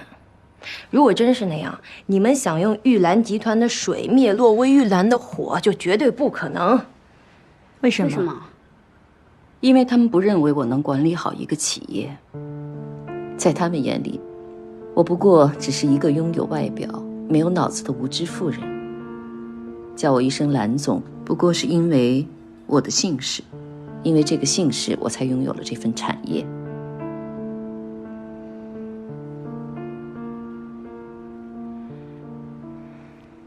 蓝总，其实我觉得别人怎么看你，并不重要，重要的是你怎么看你自己。谢谢你们，这件事情我需要时间好好的想一想。单平，替我送送这2位律师。好。蓝总，之前您说过，您这一辈子都被人剥夺了主权，凡事都是别人告诉您应该怎么做。这一次，您可以自己做决定，希望您可以做一个自己认为正确的选择。走吧，那我们先走了。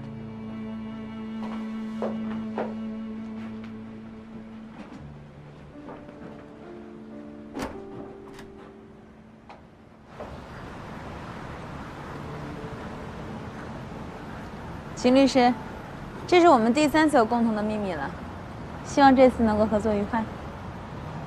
鸡蛋，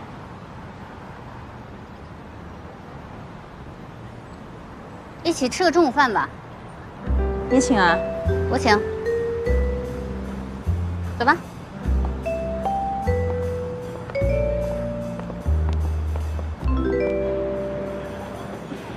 秦师，这次我的确对你挺刮目相看的。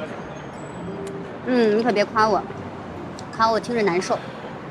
我这次可是发自内心的啊！一直以来我都觉得你是那种爱钻营的马屁精，没想到这次你对蓝小婷付出这么大啊！你可要知道，万一要是唐总知道了这件事情，你的代价可比我大多了。那我不同意。我呢，虽然是程宇会的员工，但我卖给公司的只是我的时间，并不包括我的人品，还有价值观。我呢，用我自己的私人时间做我愿意做的事情，又不违背律所的利益，就算被人知道也没什么。所以啊，咱们以后讨论案件最好在非工作时间。同意。看着庞定方这样的人逍遥法外，我是真受不了。你也是吧？哎，不过你这个人，你都看了这么多了，你还想着自己能结婚，这点我真佩服你。可能是我父母关系比较好吧，我对婚姻的态度一直挺乐观的。哎，你刚才说咱俩之间就有3个共同的秘密了，还有哪个呀？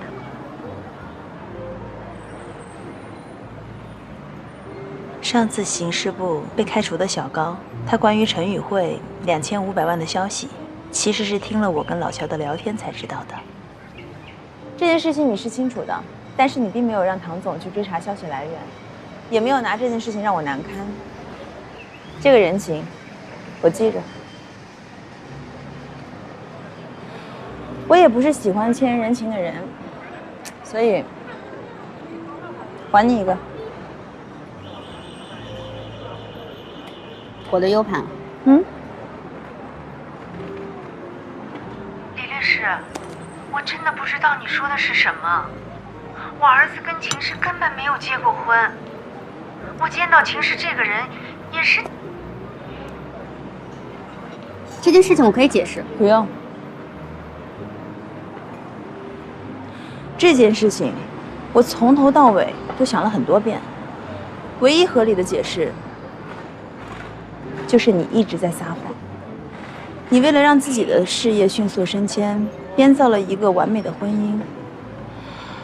这件事情最巧合的，也是最出人意料的地方，就是那天杨华突然出现在了现场，而唐总一眼就认出来，把他带到了你的面前。哎，我事先声明一下啊，我可没有挖你的隐私啊，只是你的隐私总是来找我。一开始呢，我就觉得你们这对夫妻貌合神离，有一种说不清楚的怪异。但是我没想到，原来真相这么夸张。哎，秦氏，我真是发自内心的佩服你啊！为了达到目的，你可比我努力多了。你想要什么？我不是一个会在背后捅刀子的人，所以这件事情我没有打算告诉其他人。但是我是一个特别不喜欢弄虚作假的人，所以我劝你自动退出11楼的竞争。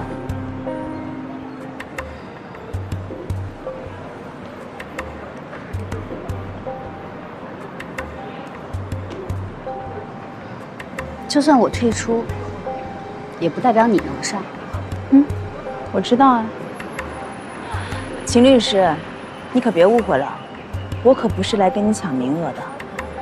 我就算要抢，也不用通过这样的方式。一直以来，我针对你的目的都只有一个，就是我要公主。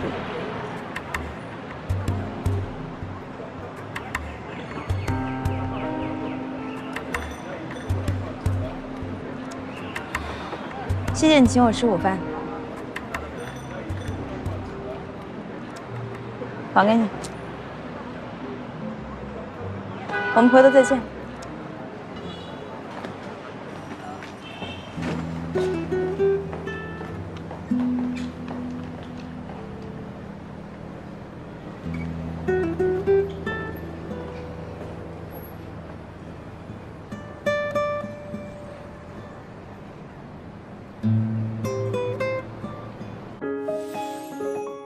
双星人像银挂耳拍 OPPO Reno9 系列，邀您精彩继续。你想想看，如果他们已经结婚了，那我还要反对什么呀？我又不是什么老古板，也不是什么恶婆婆。我儿子28岁，花样年华，前程似锦，你随便到我们小区打听打听都知道的呀。所以呀，你那个赔偿的事情不能赖在我们头上。你有什么想法？没有想法。这件事情我反复想过无数遍，无解。需不需要我去跟李律师解释？这个事情如今跟谁解释都没有用。不过呢，李代这次倒是让我挺刮目相看的。我以前就觉得这个人假惺惺的，表面上各种无所谓，一肚子心急。人家这次特别光明磊落，完全没想着要检举揭发你，就给你留了一条自杀的路，让我退出11楼候选人。你想不想退啊？你想听实话吗？我当然不想退啊。我走到今天，每一步走的都不容易。我是作弊了，但这并不是我的本意。我隐瞒了自己真实的婚姻状况，我并不引以为傲，而且我在实力上没有作弊。职场对于职业女性是有玻璃天花板的，不仅在律师这一行，每个圈子都是。你知道这2年生育率为什么一直下降吗？就因为有些公司对职业女性太不友好了。我们呢，既要承担繁衍的历史重任，然后又要像男性一样经济独立，上班能升级打怪，下班带娃做饭。你说这容易吗？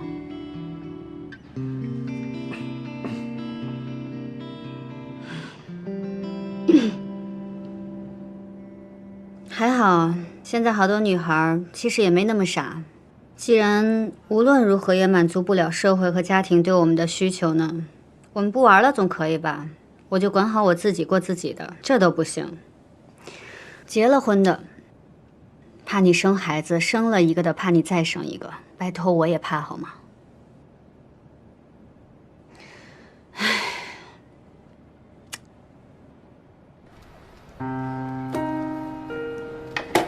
这个 U 盘我明明放在抽屉里，怎么会跑到李代手里？这件事，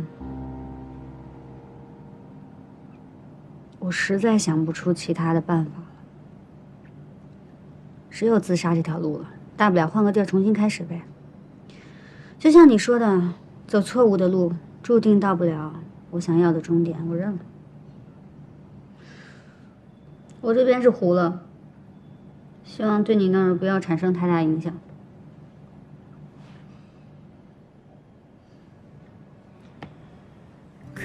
我能问你个问题吗？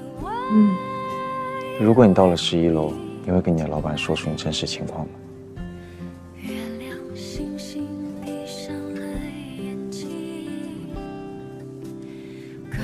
如果我到了11楼，我当然要说。我还要改变这种情况呢。这种对于单身职业女性的职业歧视，就是一种错误。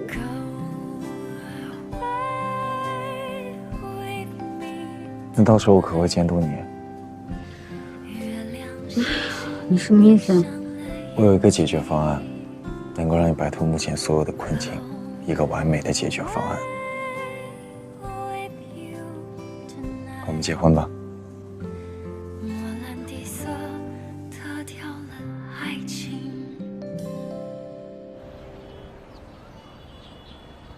哎，嫂子，你那个头发再弄一下。哎，对，再弄一下。哎，爸，你往右边靠，往右边靠啊。哎，好。哎，梅梅，你往那边点，我不想真的。啊，你往那边。好，这是你的地儿啊。对，好。哎，平时能不玩手机了吗？有那么重要吗？啊？哎，好。哎，你干嘛呀？哎呀，没事，这个椅子我裙子一挡看不出来。哎，现在准备了啊。哎，倒计时了，10、9、8、7、6。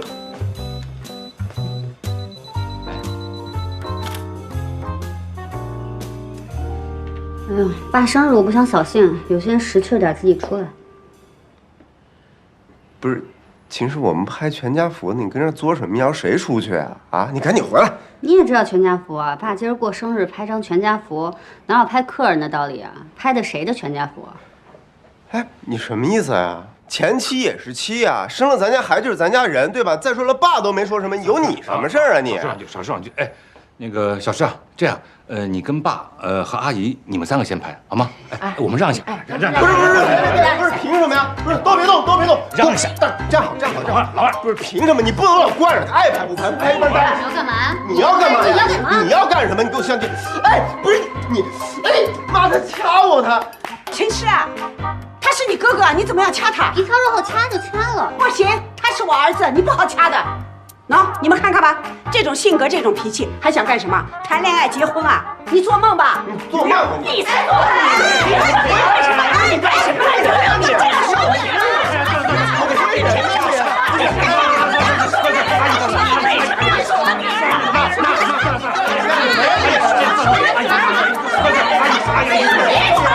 不要吵了！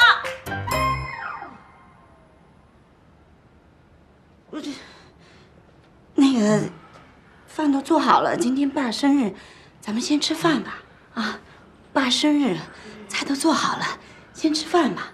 啊，一会儿再拍。好，好，好，先吃饭，吃完饭再拍。饭先吃饭，吃完再拍，吃完再拍，没事。哎，先吃饭呀，走呀。爸，别生气了啊，先吃饭吧。快点，来呀！过了今天呢，我就70岁了。我这一辈子呀，不追名不逐利，就想做一个堂堂正正的好人，娶个妻子，生几个孩子，挣钱养家糊口，为一家人遮风避日。我这个要求高吗？怎么在人家看来这么容易的事儿，到我这儿就这么难呢？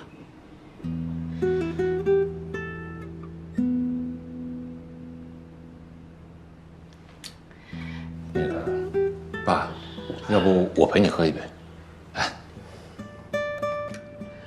文斌，我大儿子，当年生你的时候，我激动的差点晕过去，就跟做梦似的。来，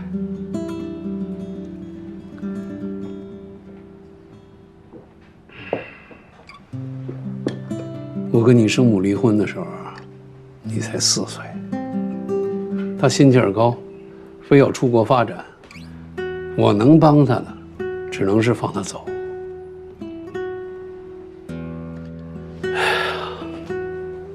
你刘艳妈妈真是对你好啊，视如己出啊。你这孩子也懂事儿，也管他叫一声妈。人家一大姑娘，跟我结了婚就当妈，我能怎么着啊？只能好好待人家吧。那时候苦啊，创业的时候，心往一处想，劲儿往一处使。嘿，后来我才发现，这钱是越来越多了，可是这日子过不下去了。谁讲的日子跟钱有关系啊？我这些年我是总结了，再好的家庭，也经不住别有用心的人天天盯着。刘燕儿啊，你这个臭脾气，你死性不改。你说话能不能分分场合呀？就这件事，我跟你说了多少回了？我跟胡小妹结婚那是干干净净、光明正大的，对吧？好了呀，老秦，今天不用再讲了呀，好不啦？来，过生日啊！好，来，各位，谢谢你们给我过生日啊！生日快乐！生日快乐！生日快乐！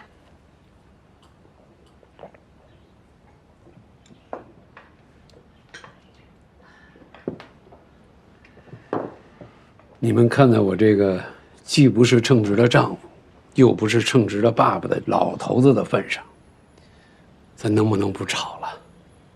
啊？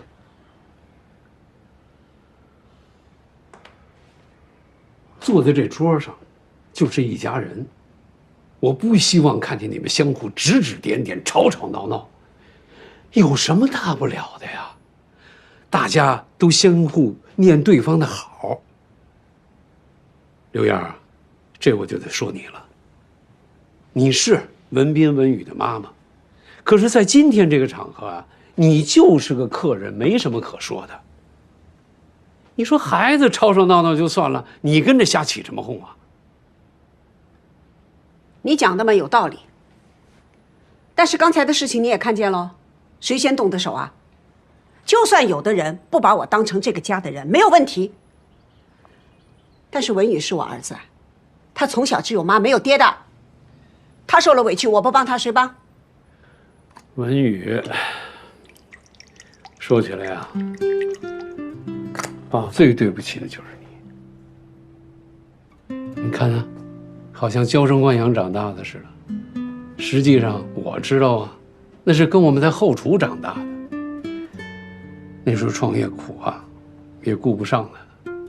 家里是开饭馆的，倒没人给他做饭吃，饥一顿饱一顿的。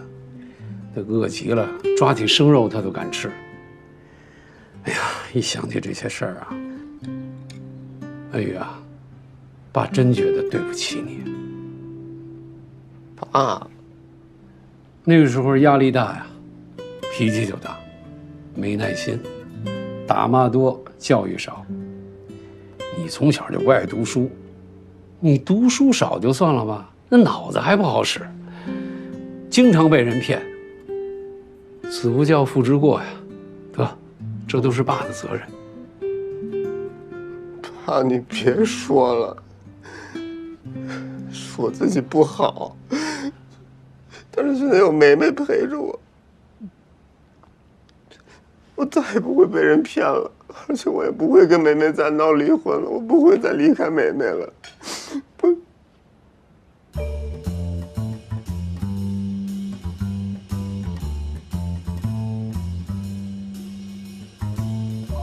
终于说实话了吧？不是爸，你听我说，不是你解释个屁！我瞎说的，我说不是。我跟你说，你那眼睛一转，想什么歪点子我都知道。我跟你说没说过，秦家的子女只有丧偶，没有离异。爸，你这话我不同意啊！这我妈活得好好的，大哥他妈也活得好好的，这你丧哪门子的偶啊？没说错。你还跟我顶嘴是吧？我今天非得好好教育教育你。爸，你别老说我了。你说秦诗，不可以，不好讲。秦诗她有男朋友了啊？文宇，你。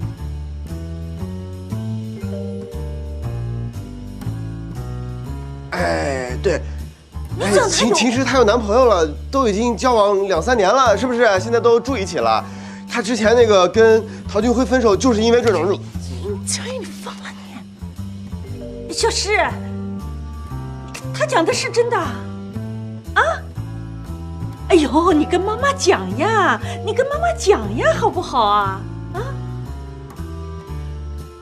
这个事儿我能解释。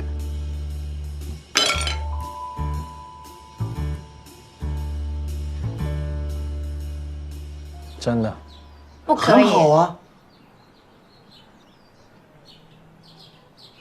很好啊，绝对不可以。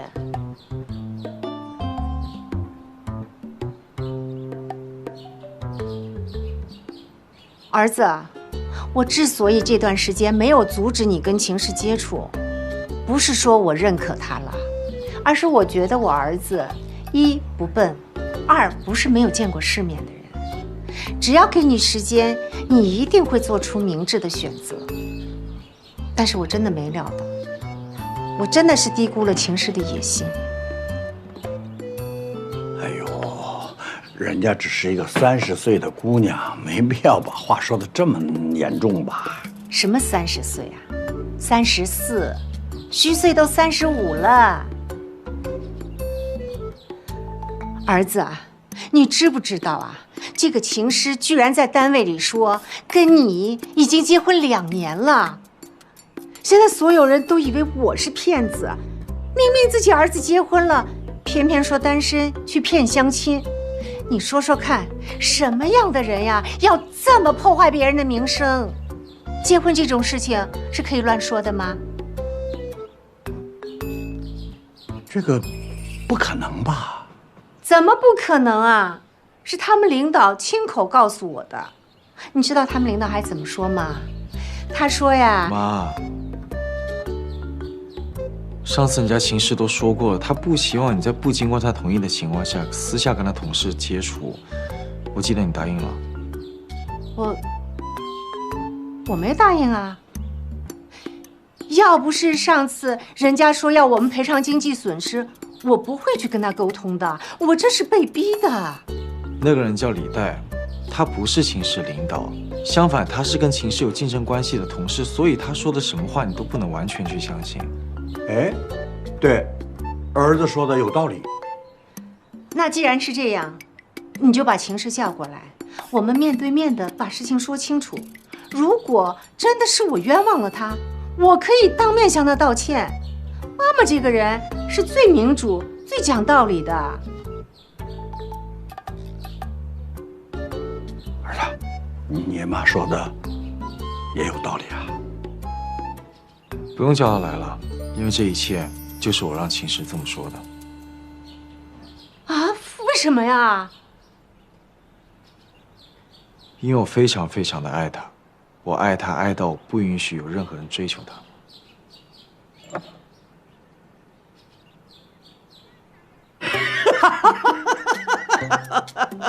臭小子，行，不愧是我儿子，这点随我，随我。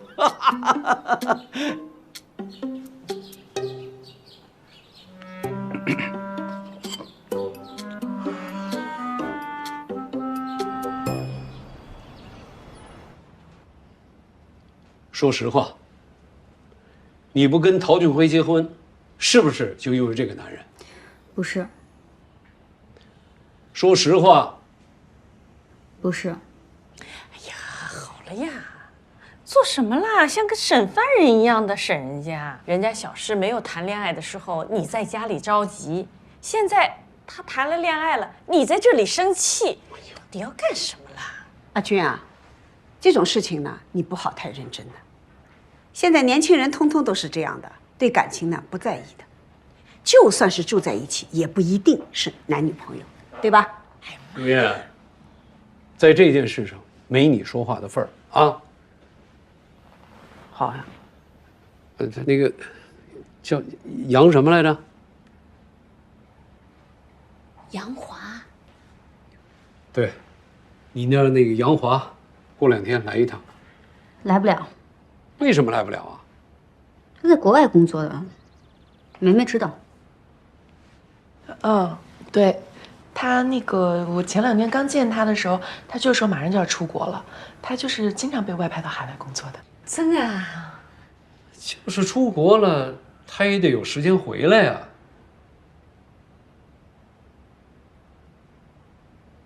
等新年吧。新年？到年底了呀。你们这样谈恋爱，1年才能见几次面呀？本来大家就工作都忙，就算都在同一个城市，也不是经常见。有事就打电话，没事各忙各的挺好。啊？那你们这样怎么结婚呀？我没想过结婚啊。哎，你不要结婚，你跟他在一起做什么了啦？啊？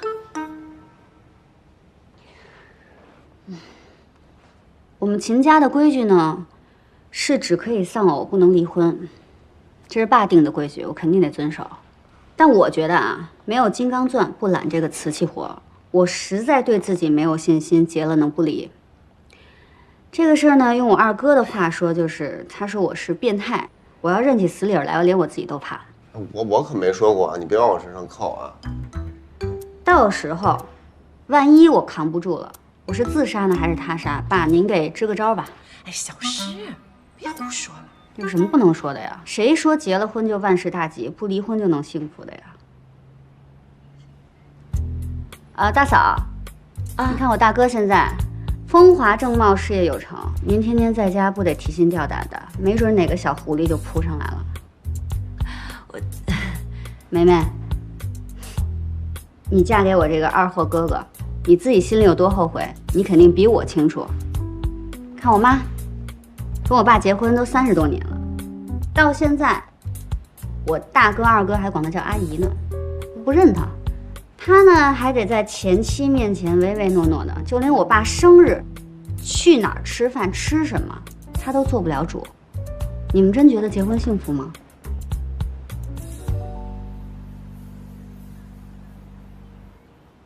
行，你在这儿等着我呢，是吧？长本事了，不愧是大律师啊！管不了喽，管不了喽。哎，大律师啊，劳您驾，以后不烦劳您光临我那寒舍了啊。您呢也别叫我爸爸，我管您叫祖宗。没有，祝您生日快乐，不用你们赶，我自己走。哎，小诗，谁别拦他，跪下！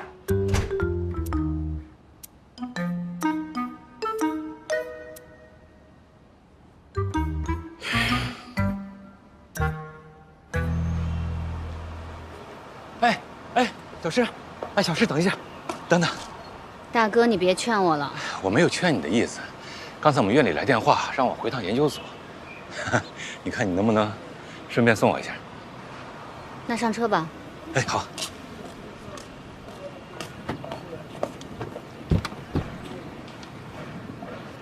哎呀。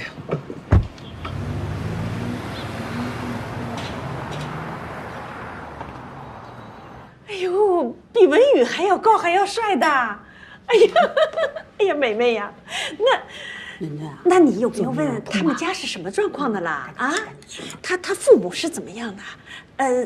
他到底做什么工作，还经常出国啊？阿姨，梅梅刚才不是说了吗？是做金融投资的。哦，听说这一行能赚不少钱呢。啊，对。不过，他到底能赚多少呢？他在上海有没有房子？多大？在哪个区？他有没有车呀？不是，这些我真没问。哎呦，这么重要的事情你怎么会不问的啦？就是这么重要的问题，能哪能不问问呢？你吃你的饭，好意思说话？都是你，让你给我保密，你怎么张嘴就来啊？告密，怎么面对情势？我被动死了。这种事情呢，本来应该是可以讲的，光明正大嘛，为什么要躲躲藏藏呢？哎，说不定这个杨华就是个不正经的人。哎呦，不要瞎讲呀！没有的事儿，人挺好的，是什么？就我觉得他有点怪，这什么地方怪了？怪在哪里呀？有洁癖吗？怎么脑子也不好？不是他什么地方怪的啦？反正具体的我也说不上来，但就是感觉怪怪的。嗨，以后你们见了面了就知道了。不过我观察过了，他还是挺细心的，也很体贴，跟秦氏绝配。真的？哎呦！你们这问了一圈都没有问到点儿上，你们得问人家这男方他愿不愿意结婚，是不是？哦，对哦，那他愿意结婚不啦？我哪知道？哎，那个小杨愿意结婚不啦？我也不知道。愿意结婚不啦？他应该愿意的呀，会愿意的。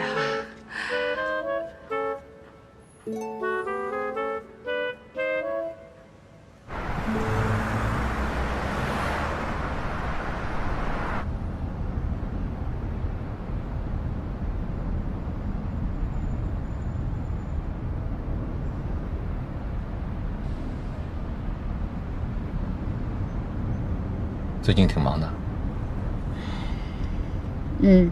怎么了？不开心啊？你说呢？哎呀，那就聊点开心的事儿。来，跟你说件事儿。我们单位的老领导马上就要退休了，他提出建议，让我来接班当院长。那挺好的呀。你要当了院长，嫂子不得高兴死？哎呀，你这张嘴啊，只要一开口，那就是大规模杀伤性武器。哎，刚才在家我是不是说的有点太过了？你还知道错了呀？要不我给嫂子打个电话道个歉吧？哎呀，不用，你有这份心就行了。你嫂子啊，不会跟你介意的。